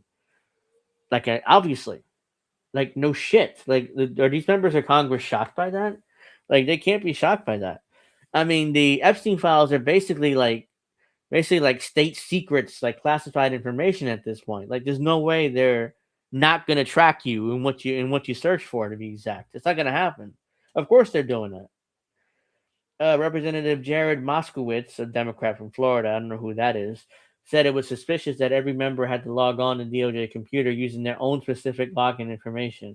He added it was inappropriate that DOJ officials follow a search history. We should have been informed of that, he told reporters. That's going to be the case. To do it secretly is problematic. You should have expected that. Like, why are you not expecting that? There's literally two dudes there from the DOJ staring at you while you use this computer in order to search for the Epstein files. What are you shocked by that? That they're tracking you and they're putting in their computers exactly what you searched for and why and how? You can't be that naive or that dumb.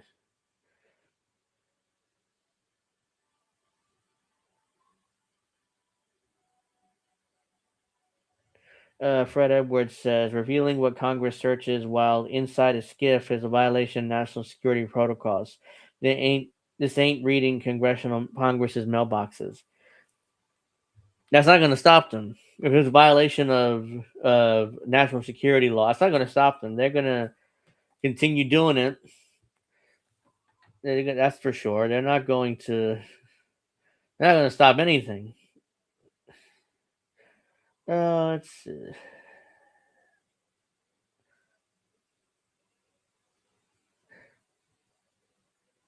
Well, yeah, we got so much going on here in the world. I'm trying to figure out what to cover next. Because holy crap, there's a lot of stuff, especially here at home. Oh yeah, no, I gotta cover this. Hold on. The EU out of their goddamn minds, and they're still obsessing over Russia, like Russia somehow is gonna invade them. Like we covered on the show millions of times. Again, why is this like this? I have it like this, and it keeps doing that. Let me make this bigger because I can barely see it. The EU considers establishing military bases in Ukraine. Yeah, like the Russians would ever agree to that. Like, come on. Are you kidding me? Yeah, like the Russians would ever agree to allowing the EU to build military bases in Ukraine right next to their border. Not going to happen.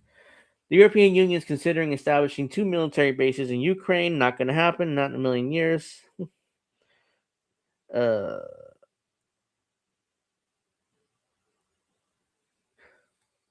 Russia has threatened to strike Western forces inside of Ukraine. Obviously, we have been discussing the training of Ukrainian soldiers on the soil of Ukraine, EU Foreign Policy Chief Cashapp said on Wednesday. I butchered that name, but it doesn't matter. We have identified 2 training centers that can be used for that purpose. Yeah, the Russians never allow that. You can posture all you want. Doesn't mean the Russians are going to let you do that. And there's no way you'll do that without the U.S.'s approval, and Trump is not going to allow that either. So all of this posturing is a big waste of time and a waste of breath. And quite frankly, a waste of my time because it's not going to happen of me covering this. Western countries have trained tens of thousands of Ukrainian soldiers over the 4-year war with Russia. The conflict become a war of attrition, and Kyiv is facing manpower shortages. No shit. Ukraine has attempted to fill its military with conscripts or people that are mentally handicapped, aka retards. Russian officials have threatened to attack Western troops deployed in Ukraine, responding to a European proposal to deploy troops to Ukraine. Last month, the Russian Foreign Ministry said all such units and facilities will be considered legitimate combat target of the Russian armed forces. On Thursday, a Russian general warned that Europe was engaged in a military buildup against Russia. The militarization of Europe is continuing at an accelerated pace, openly aimed at preparing for military confrontation with Russia. Colonel General Audrey Sertukov said, the EU out of their minds. They've completely lost their minds in Russophobia. They are willing to spend the money into oblivion in order to protect themselves from a Russian threat that doesn't exist. It just doesn't exist. Let's see. He added the territories are being rapidly fortified and the relevant infrastructure is being improved. On Wednesday, the EU approved 100 billion euro. Let's say it didn't really make it clear, but no, it's dollars because the dollar sign here. So $100 billion loan to Ukraine. How do you expect Ukraine to pay back $100 billion? Like the country's barely functioning. It's falling apart. Like, how the hell do you expect them to ever pay back that loan of $100 billion? It's a joke. It's not a loan. You're just giving European taxpayer money to Ukraine for no reason. Hungarian Minister of Foreign Affairs and Trade, Peter Szijjártó, told reporters, unfortunately, the Europeans continue to undermine efforts to establish peace. Blah, blah, blah. Let's see. So, yeah, the Ukrainians or the EU has really lost their minds. I want to cover this, though. There we go. So, let's get to Somalia once again.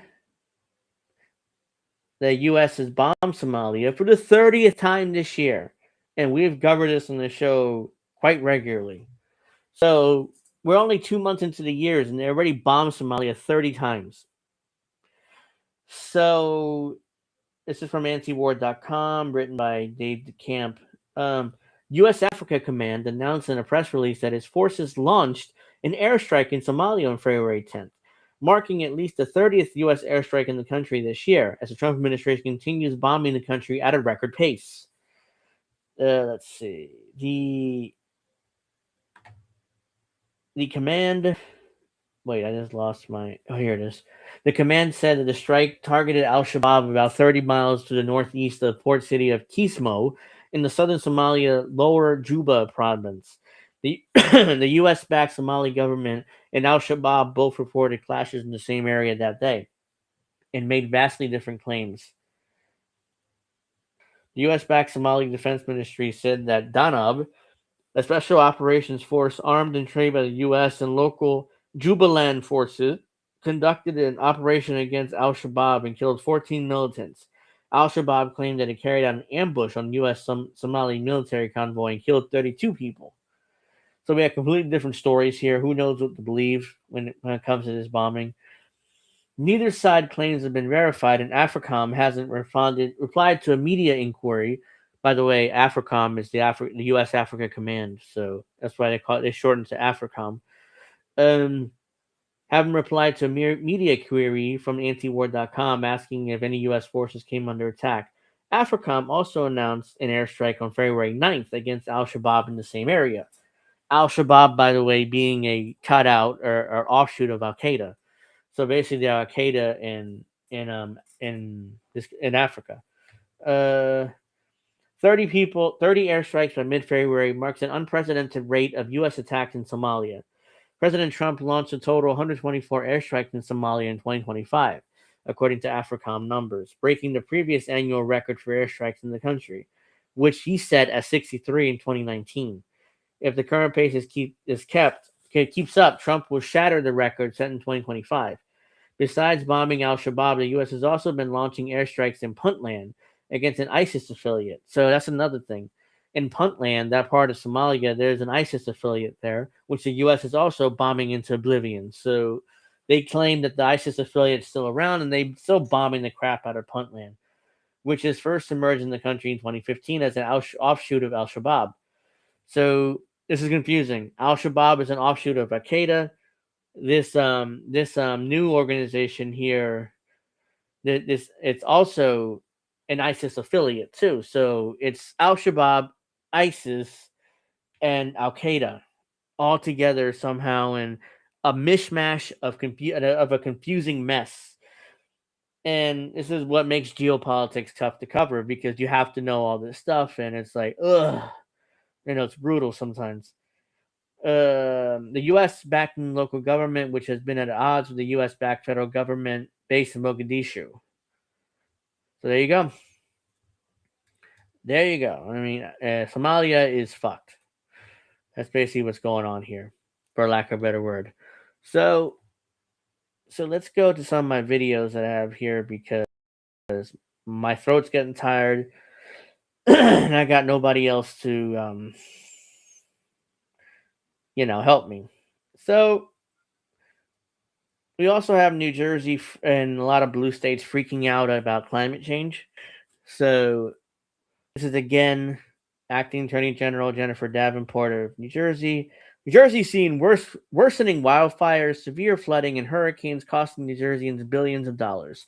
Now the Trump administration is illegally rolling back vehicle emission limits and worsening the effects of climate change. We will stand up against this reckless and unlawful action. Except I don't give a crap, because I don't really think climate change is real. Global warming is not.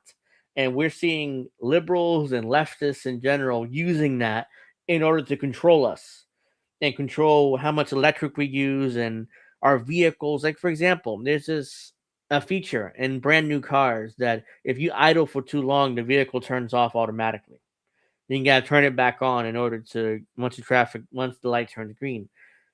I'm like, that's such a waste, because every time we turn on our vehicle, it uses more gas.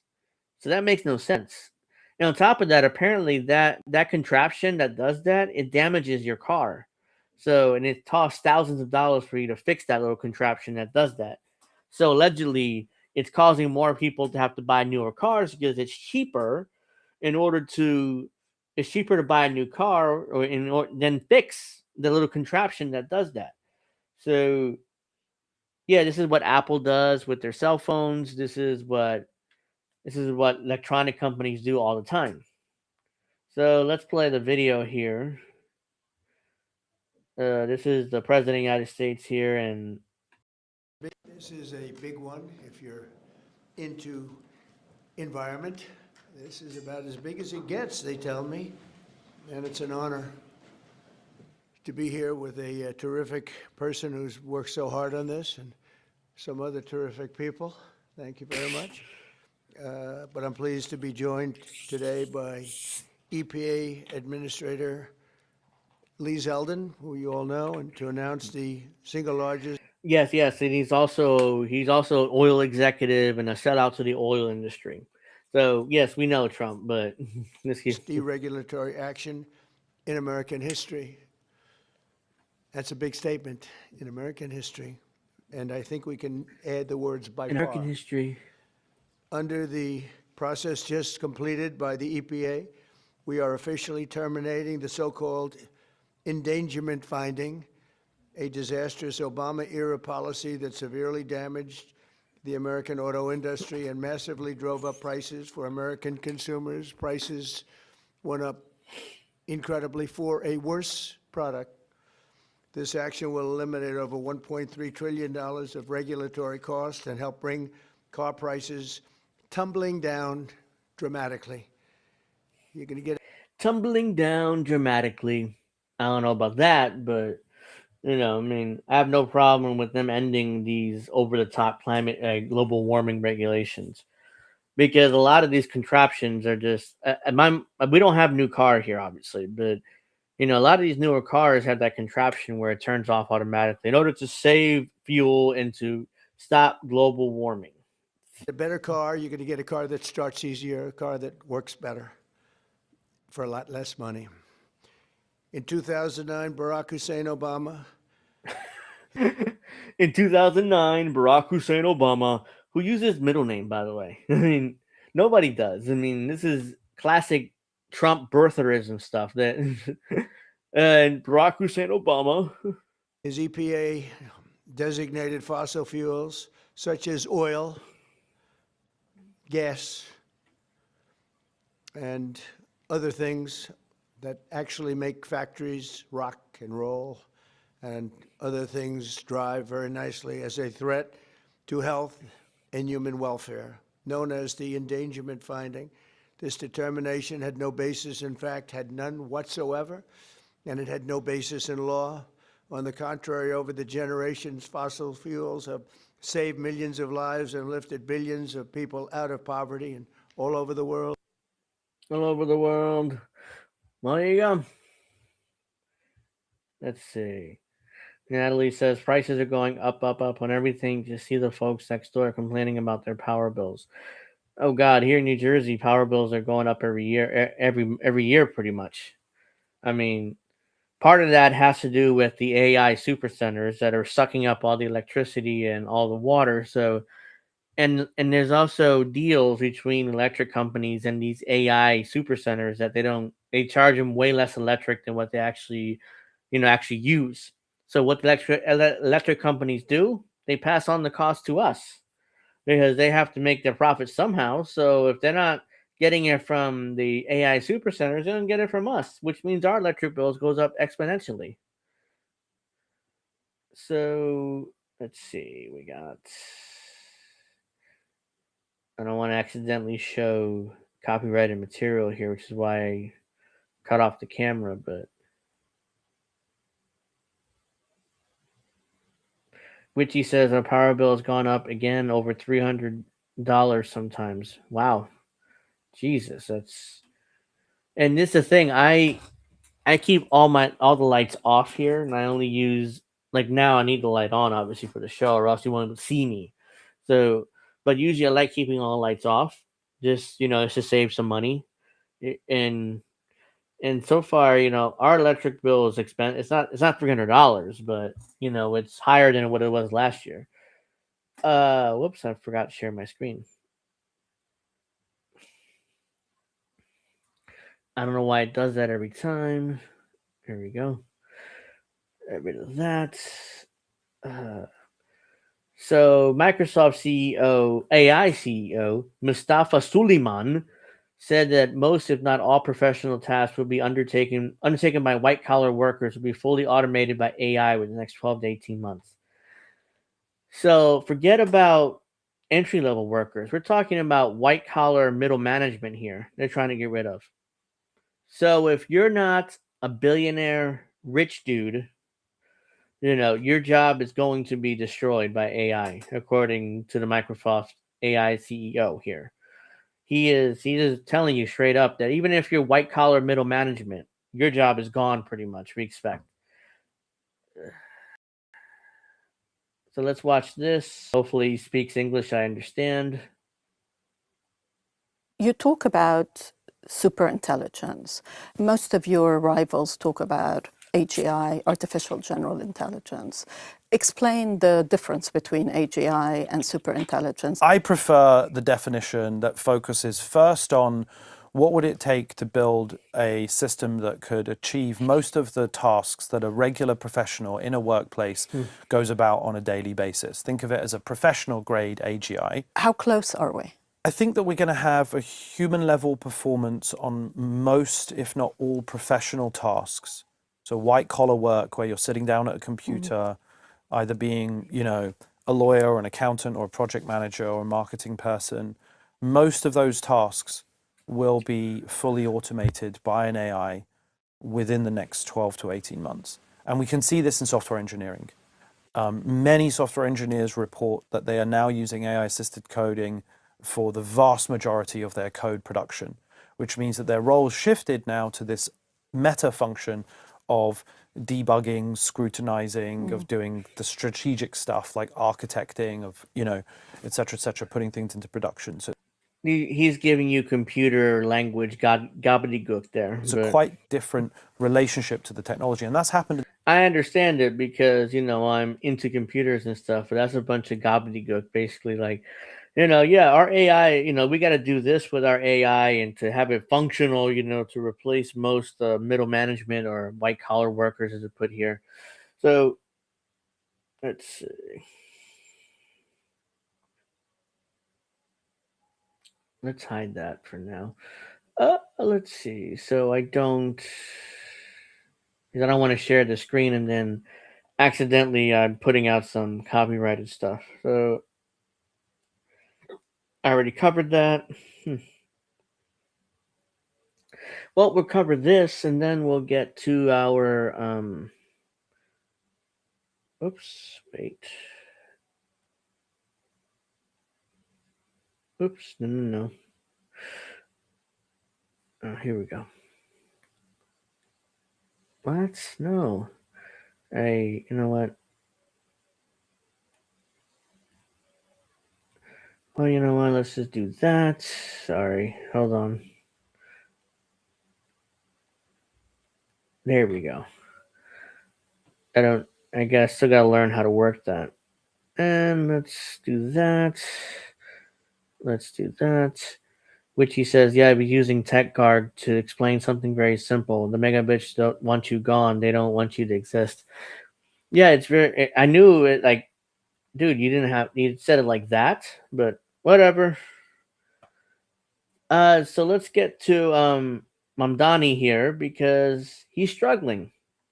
He is struggling right now as the mayor of New York City. New York City Zohar Mamdani, New York Mayor Zohar Mamdani is asking for money again. Quote, testifying before a joint budget hearing in Albany, the mayor admitted that his team underestimated income from Wall Street salaries and bonuses. So he wants to raise the income tax. In New York City? Really? You want to raise taxes further in New York City? I mean, my God. I mean, it says a 2% tax raise. A 2% raise in personal income tax in the most affluent New Yorkers. So in other words, only it's a 2% tax increase on the wealthy, which is never going to pass because Democrats in Albany will never pass it. So it's like Mamdani is just wasting his breath here. He's been on the job just for 42 days with New York City Mayor Mamdani today in Albany looking and asking for money. A new mayor already facing a $7 billion budget deficit needs more money to pay for his agenda. So let's see. That he's been on the job for just 42 days, but New York Mayor Mamdani today in Albany looking and asking for money.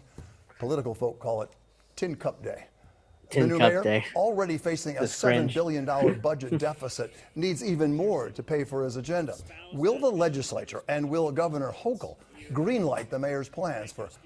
No, they won't. There's nothing Mamdani can do about it either. Higher taxes on corporations and New Yorkers earning more than $1 million. Here's NJ Perkins. After 2 weeks spent turning over rocks at City Hall, Mayor Mamdani announced today that the budget deficit is no longer $12 billion. We have lowered that $12 billion gap to $7 billion.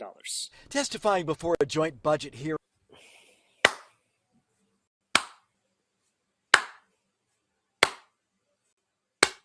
Am I supposed to be impressed? You still have a $7 billion budget deficit. Like, I'm supposed to be impressed by that? Come on. In Albany, the mayor admitted that his team had underestimated income from Wall Street salaries and bonuses. Oh, shocker. You underestimated the tax money coming in from Wall Street and billionaires in their salaries? I mean, how moronic is that? I mean, here's the thing, and I'll probably talk about this more after the video is over. Here's the thing. A lot of there's a stereotype that liberals, leftists, progressives, whatever you want to call us, and this, and like we have no understanding of the economy or how it works or how salaries work in Wall Street, and that's turning out to be true. It seems like Mamdani is like, I can't believe we're not raising enough money from the taxes we're charging billionaires in Wall Street. I can't believe it. Now I've got to go and ask money from Albany in order to fund the free buses that I promised, and the more free grocery stores, or this stuff and the third, whatever, free babysitting, that service. So, yeah, good luck trying to get that money. Identified $1 billion in efficiencies, but insisted that it's not nearly enough. I believe that the wealthiest individuals and most profitable corporations should contribute a little bit more so that everyone can live. Well, they won't contribute a little bit more. Even if you raise their taxes, they'll find a way around it. Lives of dignity. That's why, along with raising the corporate tax, I'm asking for a 2% raise in personal income taxes on the most affluent New Yorkers. So this is what's going to happen when they hear that. Really? You want to raise taxes? Yeah, that's not going to happen. Yeah, come back with a serious proposal, young man. Because Mamdani's like 34 years old. So, like, come back with a serious proposal. Like, yeah, take that proposal, go on the Young Turks, go on Crystal Kyle and Friends. They'll take you seriously, not us. But the mayor's request raised more than a few eyebrows. We can't keep raising taxes and have people fleeing. You're talking about free busing. By the way, that woman was a Democrat. So you see the D next to her name. These are Democrats here. And have people fleeing. You're talking about. So yeah, you can't keep raising taxes because the rich will leave, and then what? We're screwed.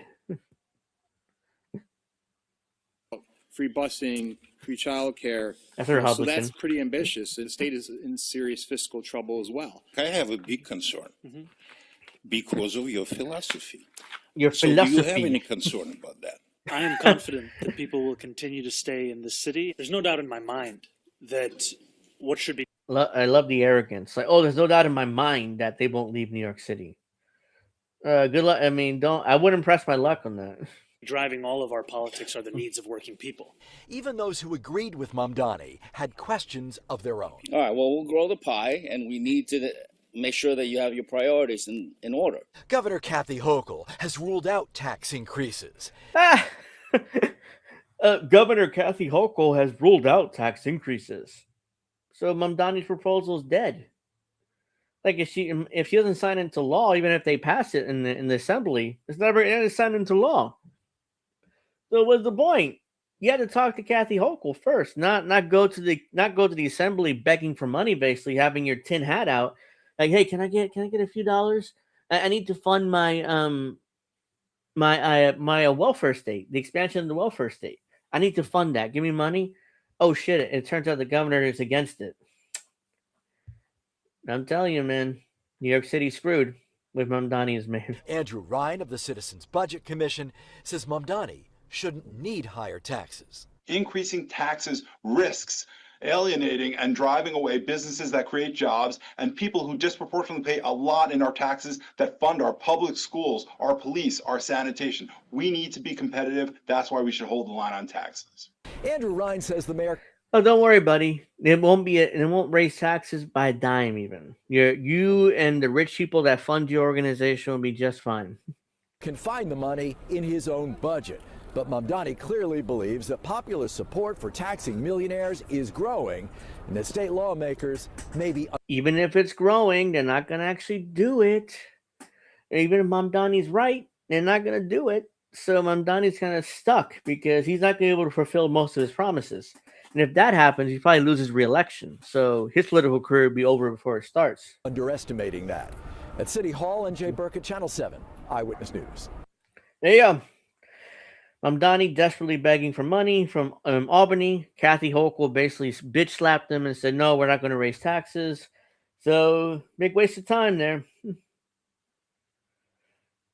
So...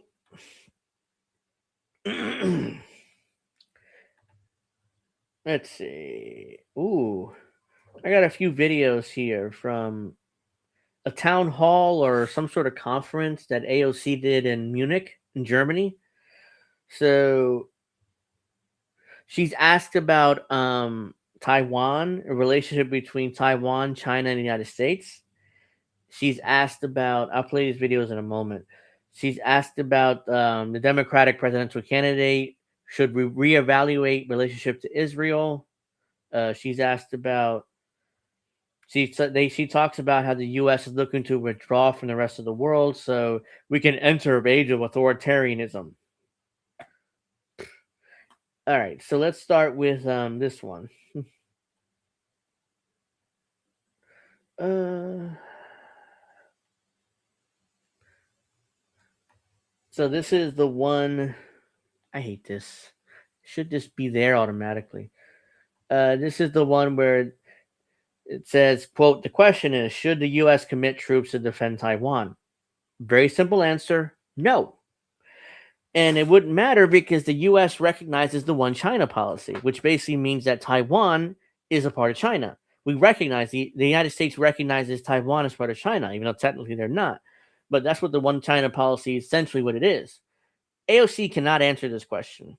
She stumbles her way through an answer that makes no sense and it's brutal to listen to. That's all she had to say. Is like, no, we're not going to commit troops to Taiwan, but I don't think it should it's not going to happen because the U.S. recognizes the one China policy. That's it. That's your answer. Get out. Instead, she does this. Would and should the U.S. actually commit U.S. troops to defend Taiwan if China were to move? You know, I think that this is such a, you know, I think that this is a, this is of course a very long-standing policy of the United States. And I think what we are hoping for is that we want to make sure that we never get to that point. And we want to make sure that we are moving in all of our economic research and our global positions to avoid any such confrontation. And for that question. What the hell's it got to do with the question? She asked you whether the U.S. should commit troops to Taiwan just in case China moves on Taiwan. That's her answer. This is the real answer. We're not going. China. I did the same thing.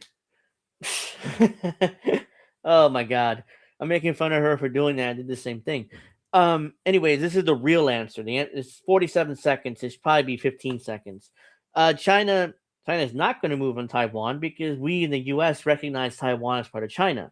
So there is no reason for China to try to take Taiwan. So, and we're also going to stop funding Taiwan and their weapons because we don't want to give China a reason to invade Taiwan. 20 seconds. That's the left wing answer. That's the answer she should have given. If you're anti-imperialist, you move on and you get out. Instead, she gives us a 47-second bumbling answer, which is embarrassing. It's embarrassing to her, the Democratic Party, her constituents, and the country, because she's out there in Germany, making an ass out of herself. Let's see. So we got. Whoops, that's the wrong thing. We got this one. The moderator asked her, so when you run for president, are you going to impose a wealth tax or a billionaire tax? Which I'm going to get to. She says something similar as Mamdani, but I'm going to get why to how ridiculous that is. Let's see. So when you run for president, are you going to impose a wealth tax or a billionaire's tax? I don't think that I don't think that anyone, and that we don't have to wait. Remember, she stumbled through her answer For first. any one president to impose a wealth tax. I think that it needs to be done expeditiously. And interestingly, when I wrote about wealth tax recently, and Oh, this is dumb, but I'll of explain course the why. big argument against this is always capital flight, the US is actually uniquely placed to do it because you guys tax on the basis of citizenship, so people can't flee, and even if you change your citizenship, there's basically an exit tax because you have to pay a tax on unrealized capital gains. I learned this just recently. So when you run for Well, there you go. The reason why this is dumb is because there's a fundamental misunderstanding on how billionaires and Wall Street, how they compensate each other in their salaries. Most CEOs, don't get a salary. Either they don't get a salary or they get a small salary.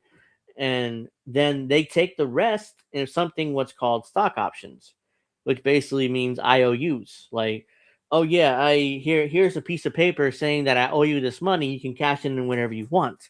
Well, the problem is if you do cash in those type A stock options, your stock price will get lowered. So that's why remember when Elon Musk and the left kind of freaked out about Elon Musk getting agreeing with the Tesla board and to get $1 trillion in compensation. All of that compensation was not cash. It was in basically stock options, where Elon Musk would get $1 trillion worth of stock options over the next 5 years if the company makes a certain amount of profit every year. So he's not guaranteed that $1 trillion in stock options, but if he does meet all the requirements for profitability, then yes, he's going to get $1 trillion in stock options. So the problem is, and I don't want to bore you too much with the details, the problem is you can't tax those stock options because they're not actually making salaries. The only way you can tax it is through income tax. So the income tax, it can be as high as you want. Mamdani can make a 90% income tax for billionaires, or AOC, if she runs for president and puts out a tax policy, she can make it as high as 95%.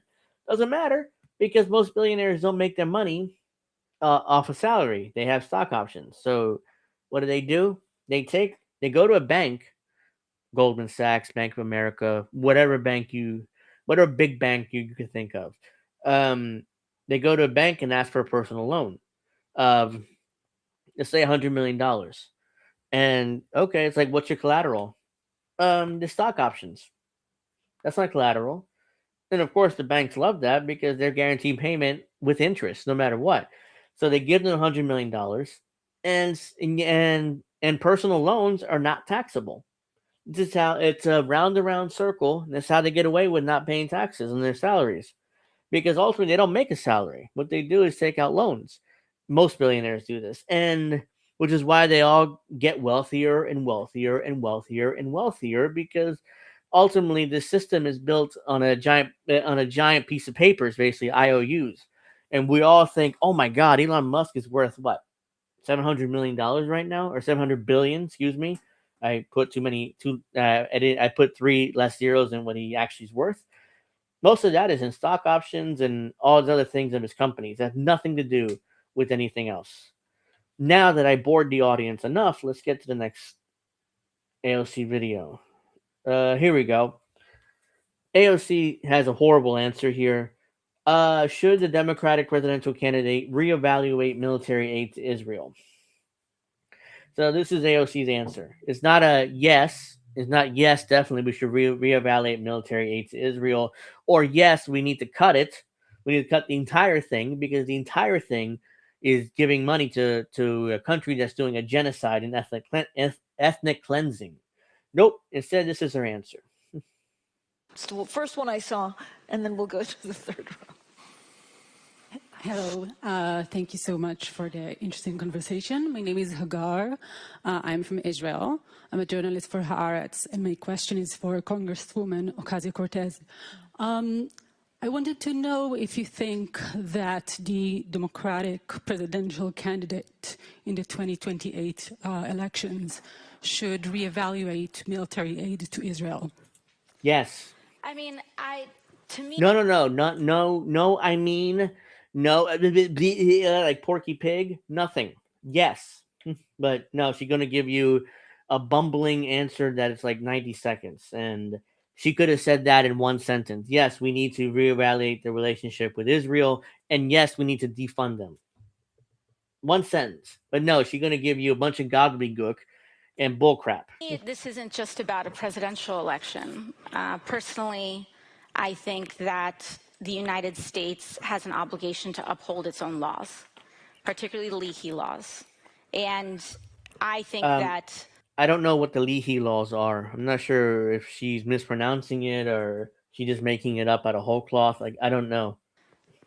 Personally, that the idea of completely unconditional aid, no matter what one does not make sense. I think it enabled a genocide in Gaza, and I think that we have thousands of women and children dead that was completely avoidable. And so I believe that enforcement of our own laws through the Leahy laws, which requires conditioning aid in any circumstance when you see gross human rights violations, is appropriate. That was her answer. All you needed was one or two sentences there. Instead, she desperately tried to bumble her way through her answer, like trying to both sides it. It's like, no, yeah, we definitely need to cut it, but at the same time, Israel this and Israel that. And please, Nancy Pelosi, don't yell at me again. Remember when Nancy Pelosi yelled at her when she voted present or she voted no? And she cried like a baby on the House floor. Nancy Pelosi yelled at her. Remember that? That's what she was traumatized by that. So like with Israel, well, yeah, we definitely have to cut their funding, but at the same time, don't yell at me, Nancy. I'm sorry. She definitely traumatized by Nancy. That time she yelled at her in the House floor. So let's see here. What else? I got one more, I think. Yeah, I do. So Natalie has, hold on. Let me see. You know what? Let me get rid of this first. Because let me see whether I can. I'll get to that last video. It's just. Leahy law refers to two permanent U.S. statutory provisions enacted in the late 1990s that prohibit the Departments of State and Defense from providing military assistance to foreign security forces. There is credible information that they have committed gross violation of human rights such as torture, extrajudicial killings, and rape. Okay, well, yeah, now, okay, so it's real. I thought she maybe either made it up or something because AOC is kind of a fool. So, but thank you for that, Natalie. I mean, I learned something there. But let's see. Let's get back to this. Whoops.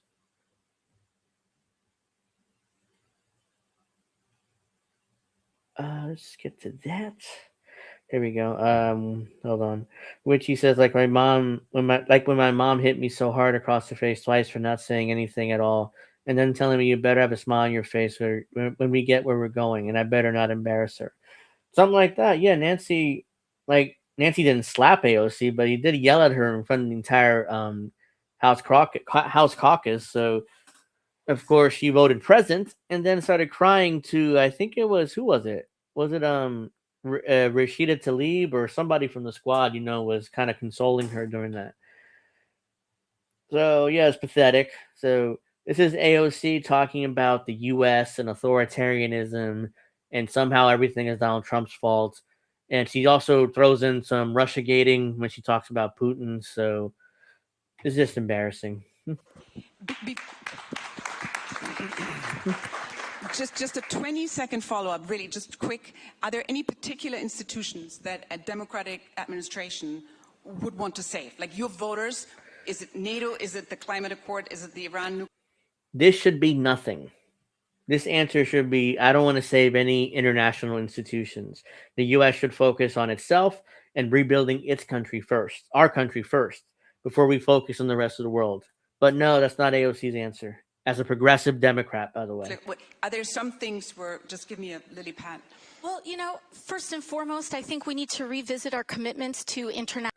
Hold on. Witchy said my mom was very abusive. I'm sorry to hear that. I mean, shit.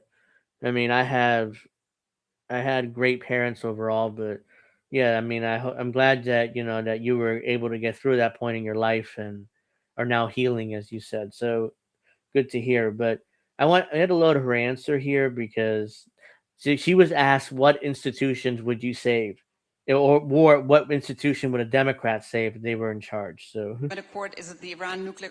Are there some things where, just give me a lily pad. Well, first and foremost, I think we need to revisit our commitments to international aid. Oh my God. She wants to bring back the international aid, all the aid that we would give countries around the world to bribe them and to continue being right wing. And if you were a left wing country, they would use like USAID, USAID, in order to fund color revolutions around the world with left wing countries that we hate because they're socialists or communists. So we would fund right wing government, right wing militaries, paramilitaries through USAID. That was most of USAID's budget, by the way. It wasn't even, they barely spent any money on helping the poor and disadvantaged in Africa, but they barely spent any of that money. Most of that budget went to, right wing paramilitaries and funding color revolutions around the world with governments that we hate. But AOC wants to bring that back. Bring that back. Excuse me. I mean, I lost my voice there. Let's see. Not just USAID, but the dozens of global compacts that this current Secretary of State and President Trump have withdrawn from. They are looking to withdraw the United States from the entire world so that we can turn into an age of authoritarianisms. Authoritarianism. Yeah, we want to be. The United States was already authoritarian for decades, AOC. Like, you act like the authoritarianism just came last week or last year when Trump became president. It's like, yeah, we're turning towards authoritarianism. Yeah, we've been like that for decades. Not anything new. Where have you been? Where have you been, sweetheart? Let's see. More of authoritarians that can carve out the world where Donald Trump can command the Western Hemisphere and Latin America. Oh, by the way, no. By the way, welcome in the real world, Alex, because the United States is already controlling the Western Hemisphere and Latin America for decades. Again, this is not anything new. This is not evil orange man Donald Trump's fault. It's something the United States has been doing for over 100 years on the Western Hemisphere and Latin America especially. We control this region of the world. It's not anything new. As his personal... And also, Russia also has influence over Eastern Europe. That's their sphere of influence.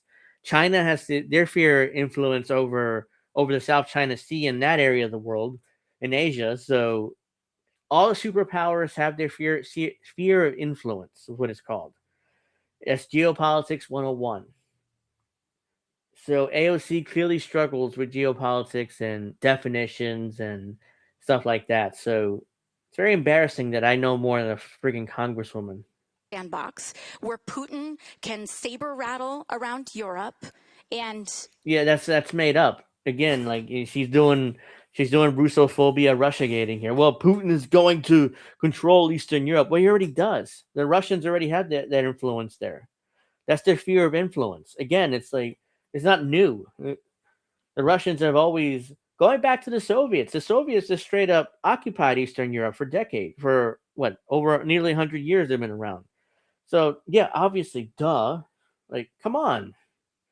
Like, she doesn't know anything about geopolitical issues, international politics. and try to bully around our own allies there, and for essentially authoritarians Yeah, I know, Witchy. I'm going to wrap up now. It's just, I want to finish this video first. to have their own geographic domains.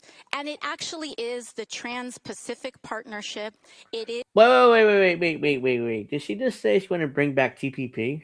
have their own geographic domains. And it actually is the Trans-Pacific Partnership. I'm sorry, I'm not understanding this. Hold on. And try to bully around our own allies there. And for essentially authoritarians to have their own geographic domains. And it Which has already been happening. Like, you can't be this stupid.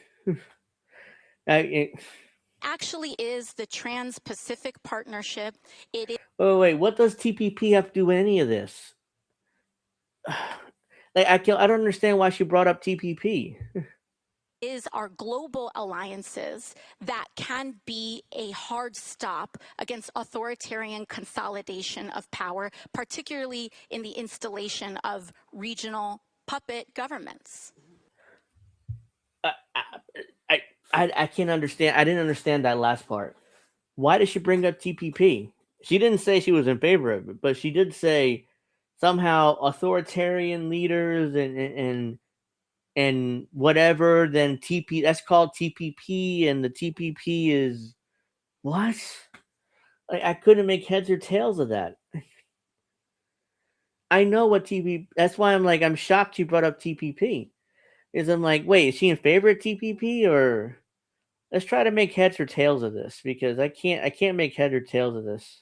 Hemisphere and Latin America as his personal sandbox, where Putin can saber rattle around Europe and He's already Eastern Europe and try to bully around our own allies there, and for essentially authoritarians to have their own geographic domains. Which has already been happening. So she talks about authoritarians having their own geographic locations or whatever she just said there. Then she brings up TPP here somehow, which... And it actually is the Trans-Pacific Partnership. It is our global alliances that can be a hard stop against authoritarian consolidation of power. Wait. So if I understand this, I think I understand this. TPP is somehow supposed to stop authoritarianism around the world. Is that what I understood? If that's what you guys understood too? That's what I seem to have gotten from that. So AOC just came out she's pro TPP now. Like the progressive left-wing Democrat who was elected by a Justice Democrat nearly 10 years ago now is coming out pro TPP. That's the way I understood it, at least. That's the way I understood that. Let me watch this one more time. It is our actually is the Trans-Pacific Partnership. It is our global alliances. It's a global alliance that can be a hard stop. That can be a hard stop against authoritarian consolidation. That sounds stupid, but let me translate from idiocy to English here. Basically, what she's saying is that TPP can't stop authoritarianism around the world. That's all she's saying there. So AOC is pro TPP. I wonder when the Young Turks or Kyle Kalinske or any of the left wingers who love her will play this video and call her out for this. Not gonna happen. You shouldn't hold your breath for that. But AOC gave me a headache, and I'm done. Let's see. Literally says TPP is a bunch of rules limiting our vassals. Wait, stop sharing. I don't need to see my screen anymore. TPP is a bunch of rules limiting the freedom of our vassals. It's corporate authoritarianism. Exactly what it is. And Witchy did say that, but both of you said it, and both of you are correct. Witchy also says he's trying to be Obama. Yeah. But Obama was smart and, could put together proper sentences that people can understand. So that's the difference. Even though I didn't like Obama, but he was smart. That's we gotta acknowledge that fact. So yeah, that's all I got for you guys this week. So hope everybody enjoyed the show by myself for the first time in a long time. Make sure you give me a like and subscribe. Losing my voice. Like and subscribe. Check out Pro Wrestling Talk. I expect to air tomorrow at 8 o'clock. I assume Witchy said she would do the show, so hopefully she feels up to it tomorrow. But next week I expect to be back with Witchy and Alex and the crew. And unfortunately, people either sick or couldn't come on or had other commitments, so I'm by myself. Hopefully, you guys enjoyed the show. Make sure you like and subscribe. Have yourselves a great weekend. We'll see you tomorrow at 8 o'clock for Wrestling Talk on my channel, INN The Ocho, and all the other channels we're on. Have a nice weekend, everybody, and I'll see you on the other side.